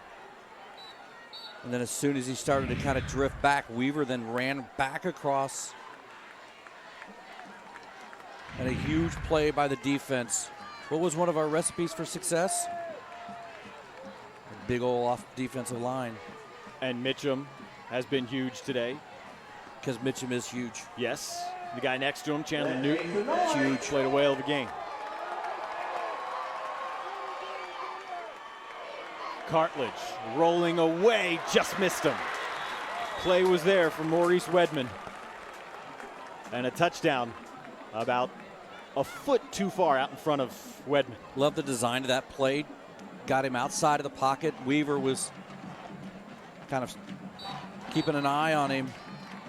But, you know, you go back to the flea flicker that he threw for a touchdown pass, put it right on the money. This one right here was just a bit off.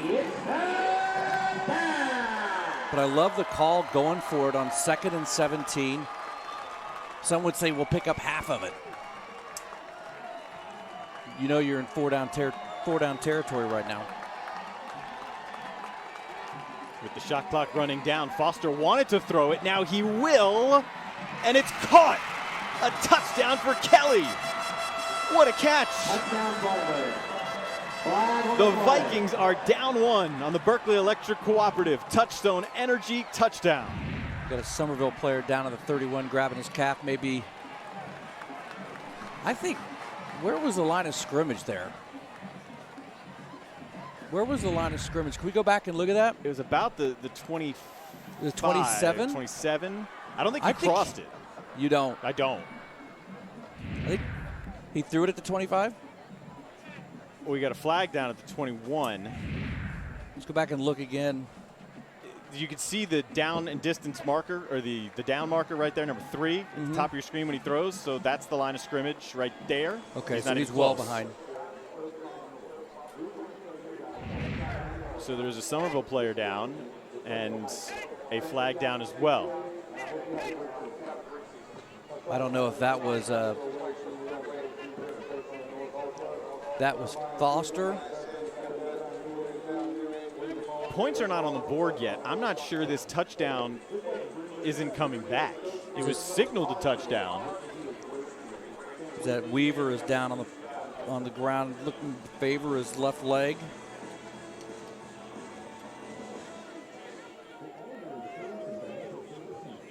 Let's see if we can see what happened to the senior Weaver.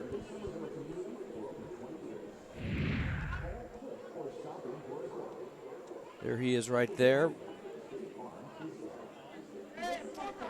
He tangled his feet with cartilage and went down. A little bit, right? Looks like he's looking at the back part of his knee. That's where they're pointing at. But they've not missed him. Or they've not moved him, excuse me. Again, I'm not sure what the call is here, Darren. They're not. But the ball is spotted at the 31-yard line, which would almost signal a 5-yard penalty on Spartanburg and take the points off the board and go 3rd and 22. So more to sort out. Let's see if we can't get a better look here. Oh, did you see that? I did. It was almost a hip. The hip, when he came down on that left side, it looked like the hip almost. Yeah, the tangling of the feet. That wasn't the problem. No, he came down with the left next leg. step. And what a great game he's played. And I will tell you, I've take a look at some scores. Ashley Ridge with a couple late touchdowns beat Cane Bay. Wando over Buford. That game started late down in Buford, an hour late because they pushed it back because of the heat. Fort Dorchester, they were down 7-0 in that game, go up 35-14. You've got a stretcher coming on the right side of the field. I was at the Clemson Georgia Tech game in Atlanta, standing in the back of the end zone when Brandon Streeter suffered a dislocated hip. And it was, of all the football games I've covered, it was the most horrifying scream I've ever heard. And that was in a stadium full of, 48,000 people. Right. And that has looked a lot like maybe what happened there just on that end zone shot that we don't need to see again, that just looked like that hip kind of came up. And it wasn't on contact. That's the part that makes it, well, there's a lot that makes it tough to see.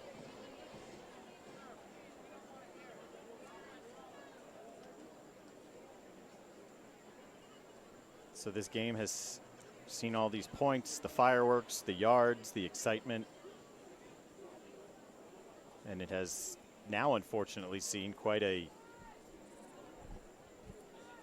tough injury here to Raekwon Weaver, as well as that fight we also saw in the first half.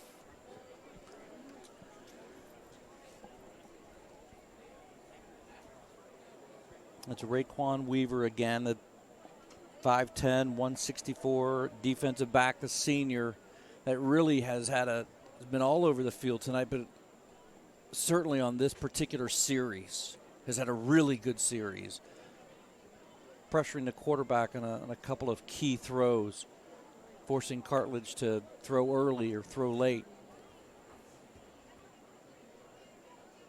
You can see they have taken the pant leg off, at least some way up on that leg.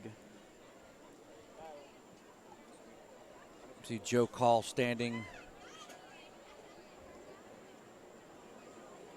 over him. They would imagine looking to stabilize that leg. They're also bringing what seems to be an IV pack.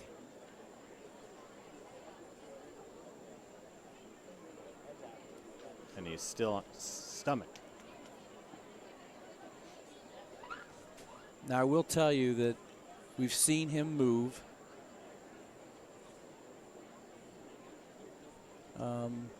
The IV pack is confusing to me, but I'm not going to sit here and pretend to be a doctor. Fluids, he's probably lost a bunch tonight. I'll be interested to see, or actually not interested to see how they roll him over unless they transport him on his stomach. I don't know if this is a good time, if we have a break queued up, if we want to take a break here and come back and waiting on word there from see that our master control. We've been given the okay there, so we'll step aside and we will get you back to McKissick Field.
Not a whole lot new to report. They are still working on Raekwon Weaver. I would imagine trying to figure out how to transport him, get him onto that board and onto the stretcher. There is... Yeah, you hear an ambulance in the background. I would imagine they would maybe bring that ambulance onto the field. That could be what they're waiting for as well before they try and move him or immobilize the leg, which is also something they have not done. So the ambulance is coming in on the backside of the stadium behind the scoreboard. Again, I don't I don't know if there is room for the ambulance to drive onto the field. But obviously the young man has suffered quite a serious injury, and how much pain he is in. I think the last thing you want to do is push him 80 yards to an ambulance.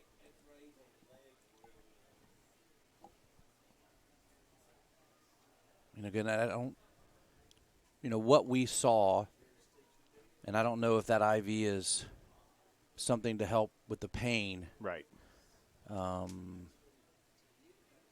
But it would, again, the ambulance is still stopped. That EMTs are now walking onto the field. They're just crossing the goal line up at the 5, about the 10-yard line. You'll see them come in on the right side of your screen. The only bit, and it is the tiniest bit of a sigh of relief, is that normally when you see a scary scene like this, stretchers out, body not moving, it is a neck or head injury. They are quite clearly focusing all of their attention on the left leg. It does not appear to be anything upper body, head, or neck related. While they continue to work on Weaver here and try and get him onto that stretcher, we'll step aside again and, with luck, have a positive update when we get you back.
Well, the only update here, you can see they're still working on Raekwon Weaver. I believe they have been able to move him onto the stretcher, the at least backboard.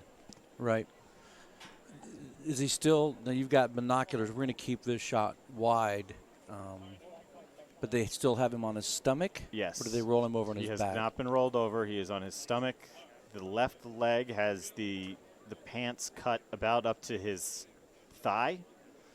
And they were doing considerable work in the area of the thigh, knee area of that left leg. Now, the video that we saw, the replay that we saw from the end zone shot, it didn't show the entire leg. What we saw was almost like an impact in the hip area. But I know that they've lowered the gurney down to its very lowest level, so you're going to have. Just want to minimize any shaking, any movement really at all of Weaver. I would assume his mother and father are there. Looks like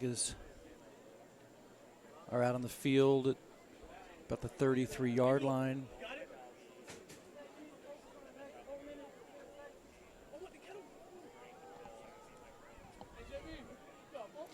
And again, you go back to this particular series, the biggest series of the game for Summerville, trying to maintain this 7-point lead, helped by a couple of 15-yard penalties. And Weaver had really been kind of the spy on Cartledge on a couple of passes that were incomplete and broken up. He was pursuing this play from the backside, and initially it looked like he almost tripped over Cartledge's feet, became tangled a little bit, lost his balance maybe, and stepped down with his left leg, and that's when the injury took place. Yeah, it was such a innocuous, simple foot tangle with the quarterback. I mean, it barely grazed it, but enough to knock him off balance.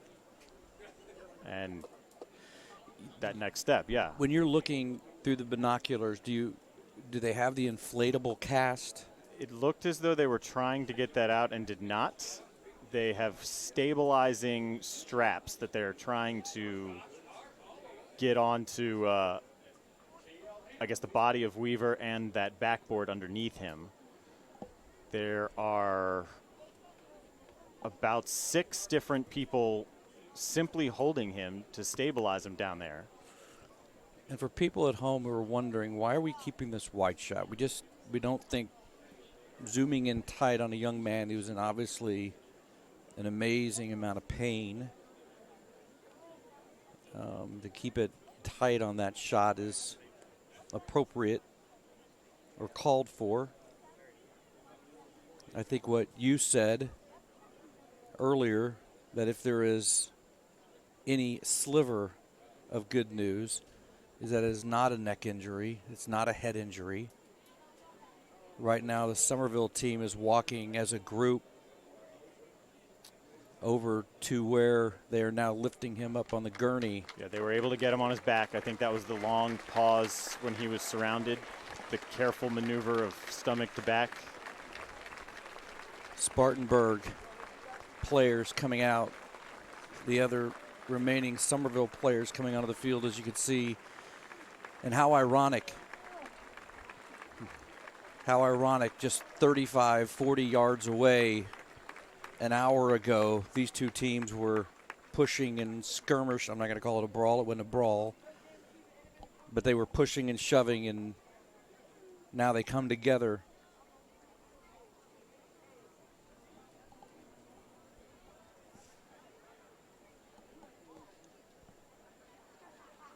I think it's safe to say players on both teams will learn a lot from this game. You see Weaver lifting his head up.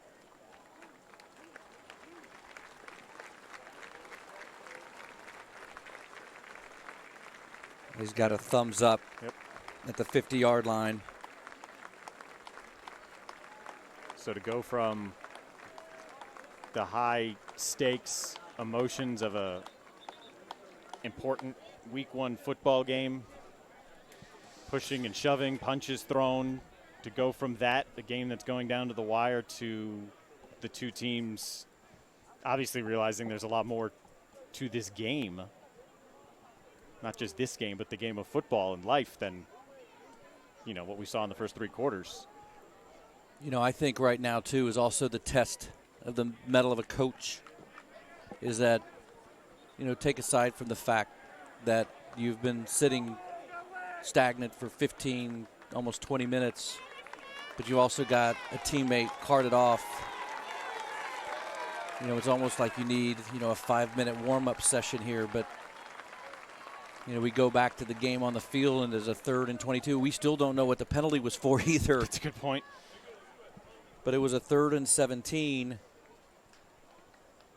It was a touchdown if it stood, which it clearly did not on the halfback pass.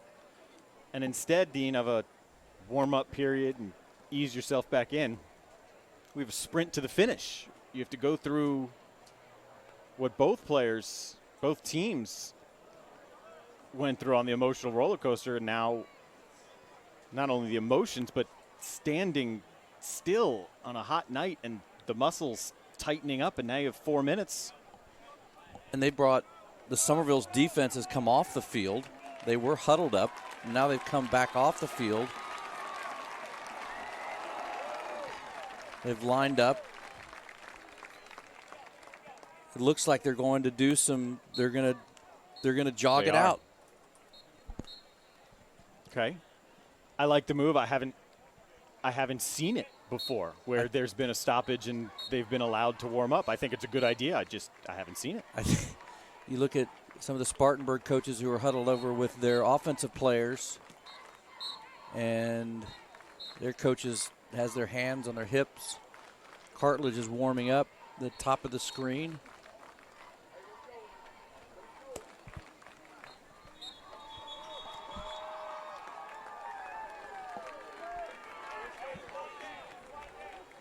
So they are not just going through the motions, they're going through calisthenics to get ready here to finish out this last 4 minutes.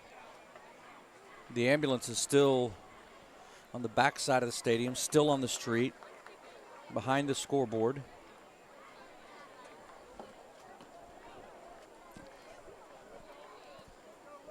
And it looks like they are ready to go. So Summerville elects to use the time, obviously granted to both teams, to warm up a little bit.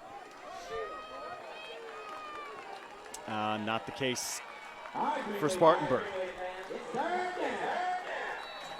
And still a 3rd and 17, so we're still not clear of what happened there. No, but the touchdown obviously is off the board. The penalty stands, and now all of a sudden you just have to play football again. Washington bobbles it, and Taylor eventually takes him down, sliding from his hip down to his ankle. Still, let's check in with Brody.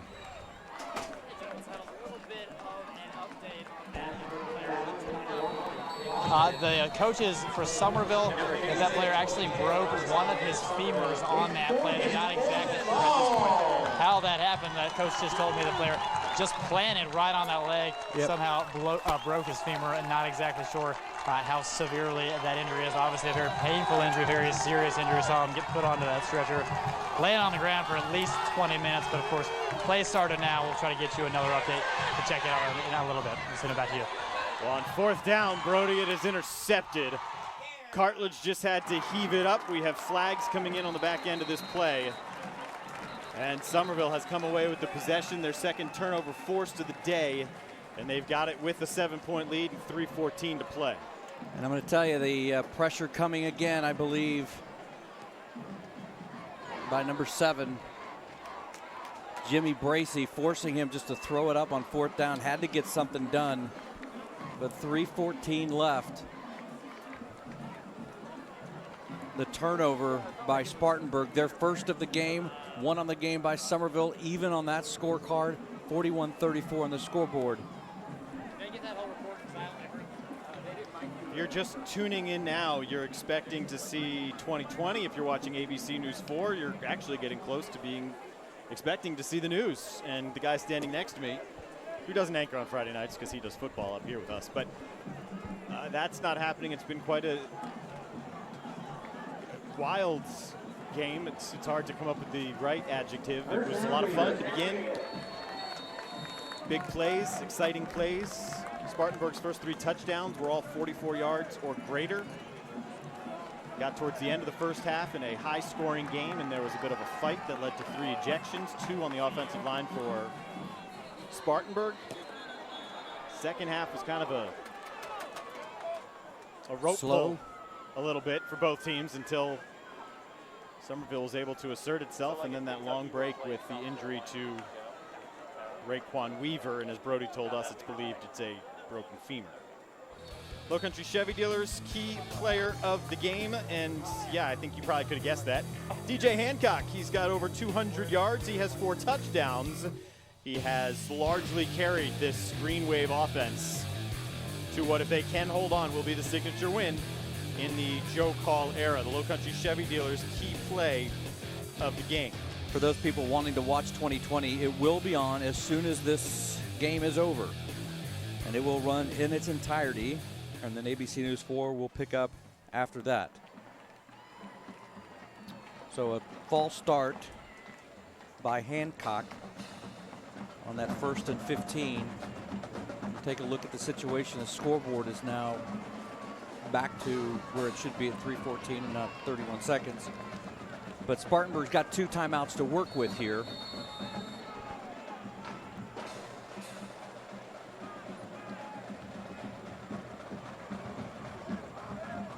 After the penalty, it's 1st down and 15. And Spartanburg will likely take one of those timeouts now. They say the they ball want come out. They want the ball, but it was ruled down. Referee spotting the ball, shaking his head. They do not call a timeout. They're going to let this clock run. And you're the offensive coordinator and also the head coach right now. Are you playing it safe? Because Spartanburg is packing the middle. You've had a little bit of success here recently up the middle, but not as much early on. You need to make a play to win this game. Conservative 1-2 yards isn't going to do it. That fumble won't help them either. And suddenly Spartanburg 3 yards away from the end zone as Bennett coughs it up. Well, and it's Villegas who comes away with the loose ball. Second fumble today. And this was just too long to make the decision. Well, it was a great play by number 20 to kind of split the gap and force that play. And number 20 is Reggie Anderson. But he was the one that got his hands on Bennett. So credit number 20. And now the Green Wave defense going to be tested with 219, and say it changes the complexion is an understatement. We've got 90. We've got 90 now lined up in the backfield.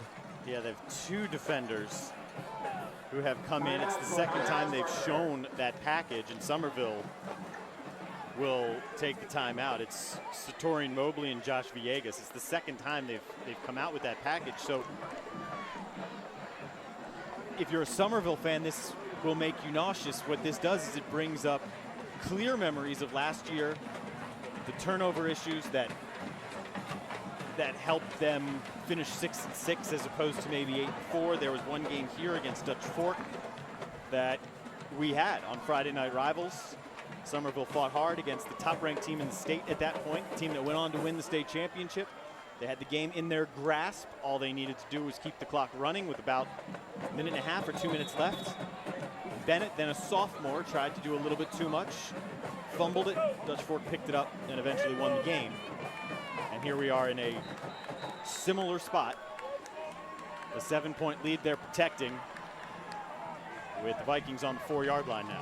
I think it's more of what Reggie Anderson did and less of what Bennett and Hancock did. He got to it right at the right time. And that's not a homer call. That's just exactly what happened. Right. All right, so you got the 2 big defensive linemen paving the way here for Tommy Washington, who only gets bumped on his way into the end zone. And it's the Vikings, amazingly, an extra point away here from tying this game.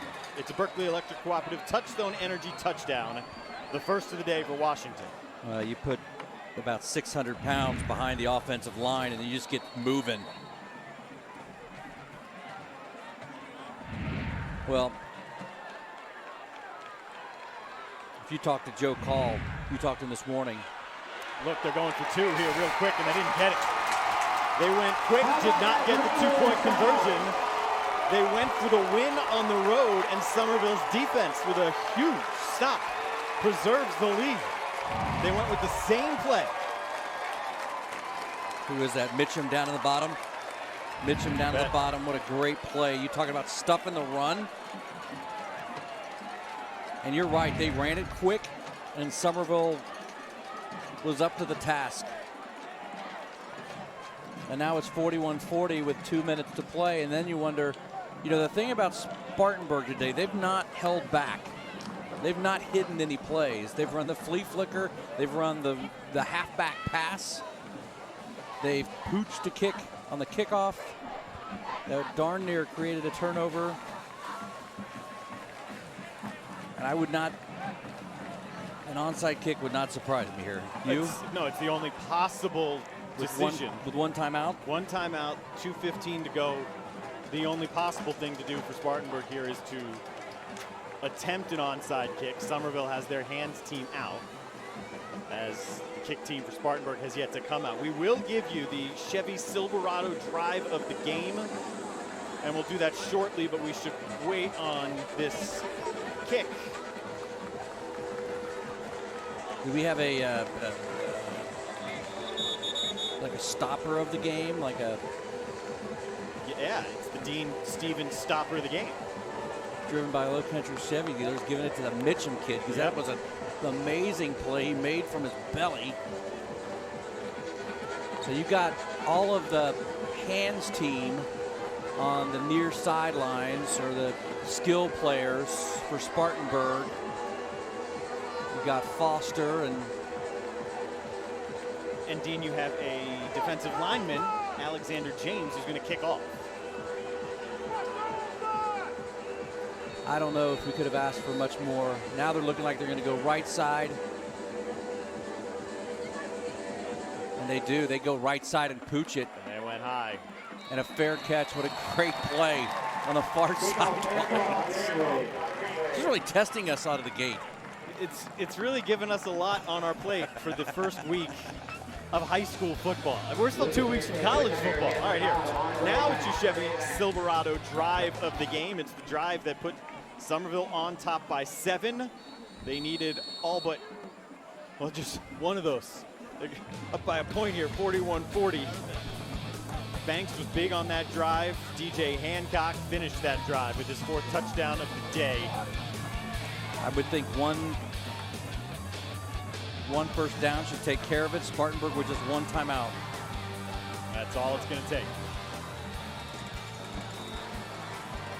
So they'll ride Hancock here a little bit. Timeout not taken right after that play. And they get the 2-minute, no 2-minute warning timeout. Nope, not the 2-minute warning. Thankfully, because we've had a lot of timeouts and stoppages in this game. We are after 11 o'clock. How's that finishing at 10 looking? A bit premature. For next week? If Summerville puts this away, for them it'll be the biggest win in the Joe Call era. For Jonathan Bennett, who for a moment probably felt as though he caused his team yet another game, fumbling that ball inside the 5 and giving Spartanburg a chance to tie the game up. Personally, Bennett, if they're able to win, can erase that weight off of his shoulder. Some slow whistles on the field. Spartanburg called that timeout with about 1:30 on the clock. So they're out of timeouts. 1:26 is the official time. We'll try and keep that for you here, as we've lost that momentarily. Spartanburg cannot stop the clock. Again, if you're not familiar with the high school rules, essentially 25-second play clock from the time ball spotted for play. So if the Green Wave does not pick up a first down here, they would likely have 4th down coming to them in the range of 50 seconds or so. 45, 50 seconds would be when fourth down would have to be snapped. And the play the mistake you cannot make here, if it is a swing pass or if it's a run to the outside, you cannot run out of bounds. You cannot stop the clock if it's short of a first down.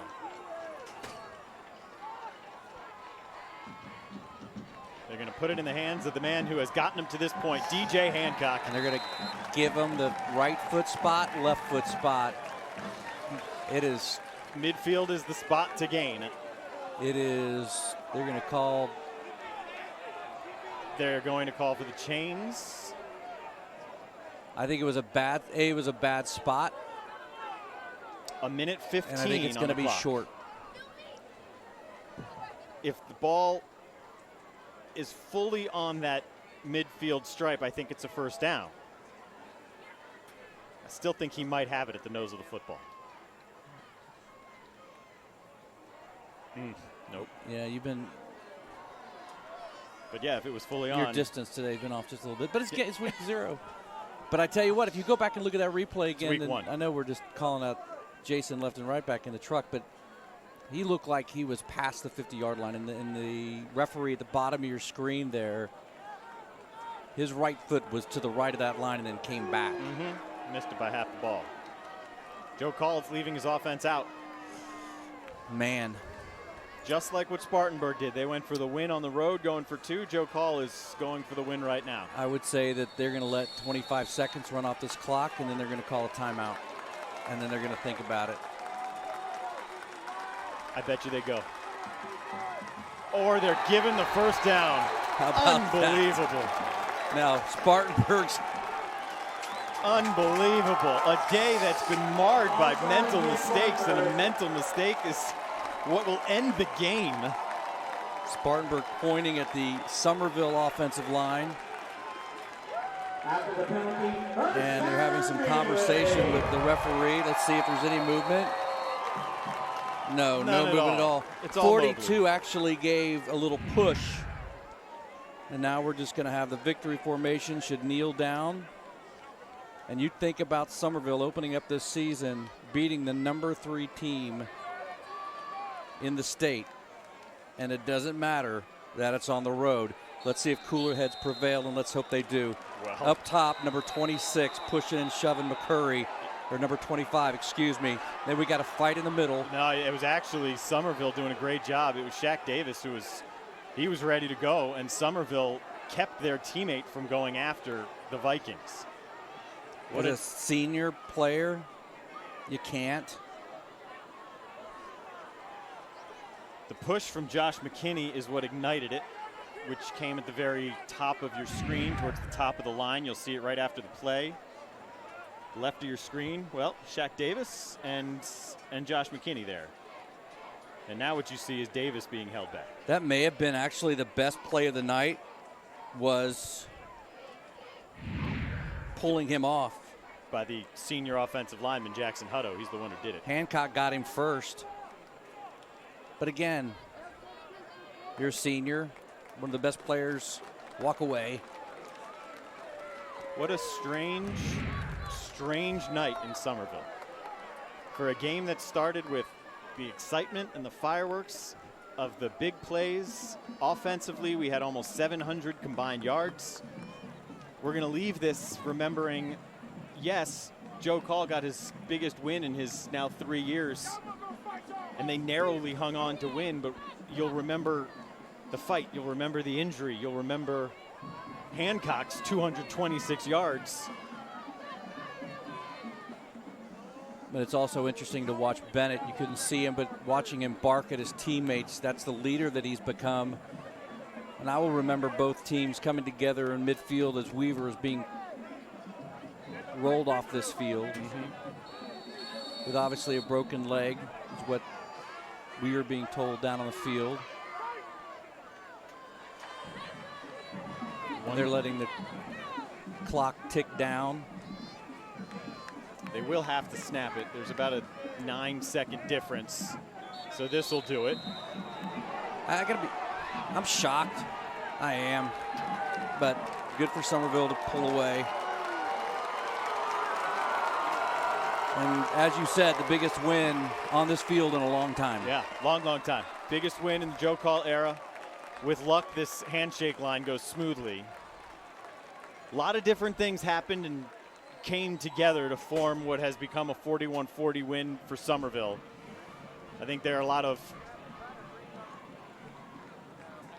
positives you can take out of this on the Summerville side. Spartanburg supposed to have a vaunted defense. They lost a couple of offensive linemen in that fight. The defense clearly frustrated and mentally just didn't really have it today. And I will leave you with this. Coach McKissick and the First Lady of Football still here. Yes, of course. The game's 11:15 at night. You can't leave a game early. Game's over. And what feeling he 40. must have watching his grandson, knowing that in that very first year, they didn't give him the head coaching title. They gave him the interim tag. He fought through a difficult season, came back, struggled a little bit last year, could have been better than they were. But as you said, 25 turnovers in 12 games is going to get you every time. And then to open up this campaign with a win over the number 3 team in the state. Big win. Big win. Heritage Trust Federal Credit Union. Trust is everything. Crunching the numbers of those 328 rushing yards for the Green Wave. 226 came from Mr. Darrell DJ Hancock. 4 touchdowns as well, including the eventual game winner. Entertaining game, wild game, frustrating on many levels, and quite a strange way to begin the year. How about Coach Miller going for the win on the road, game 1? He knows this isn't going to impact him in October or November. Yeah. Maybe wondering, too, if they could stop Hancock coming back. Well, you also saw on the play before that just how powerful that play was going to the right side. In a moment, we will have our trophy presentation. Quick chat with Joe Call. And we'll get confirmation of exactly what our ABC News 4 schedule lineup is following this, whether or not there will be a full 2020. There will be a full 2020 coming up. There you go. Followed by ABC News 4. And then Friday Night Rivals, the highlight edition. Stoltzfus and Eisberg will be staying up late with you and me, giving us highlights from all around the Low Country. And if you're interested to know where we're going to be next week, Berkeley at Stratford. Always an entertaining game there. Step aside, we'll come back, wrap things up from McKissick Field, where McKissick's grandson has picked up the biggest win in his head coaching tenure, 41-40 over the Spartanburg Vikings.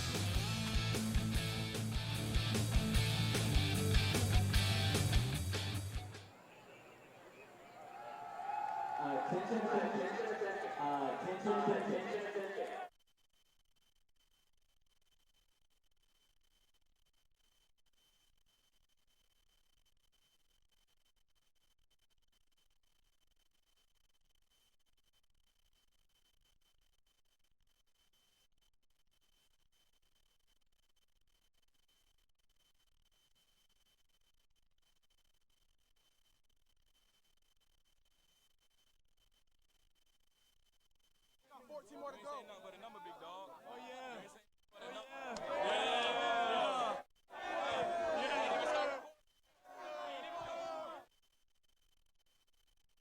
Hold it down. Let him talk.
right, Summerville comes away with the win. Hancock with 226 yards and 4 touchdowns. A very relieved set of Green Wave and their head coach down there with Brody. It's Joe Call. Hey, Coach Call, so a little bit of payback from last year, the first game. Tell me about that 2-point conversion attempt, though. It pretty much saved the game. Yeah, we turned the ball over down there on the 5-yard line. It's always tough to ask a defense to go out there with your backs to the wall. But our guys, we talk in practice. We try to put them in adverse situations. We always talk about handling adversity, and that's about as big as adverse situation as you can be in. And even though we gave up the touchdown, we played the next play. They tried to quick snap us. Our guys stepped up and made the game-winning stop. So, we work on that, and the guys stepped up and made the play. Talk about an adverse situation. One of your players gets a pretty serious injury. A little extra motivation for your players heading into the last part of the game. Yeah, Raekwon, he's part of the family. Guy's been in our program for 5 years, and gives his heart and soul to his teammates here. He loves his teammates, works out like a maniac, and he's out there on the field with a broken leg. He's asking for his teammates because we're a family. We're as one. We love each other. We believe each other. We got each other's back, and we don't let each other down. And so he wanted to be with his teammates in that moment of his life. Well, Coach, I'm going to go ahead and give you the Friday Night Rivals.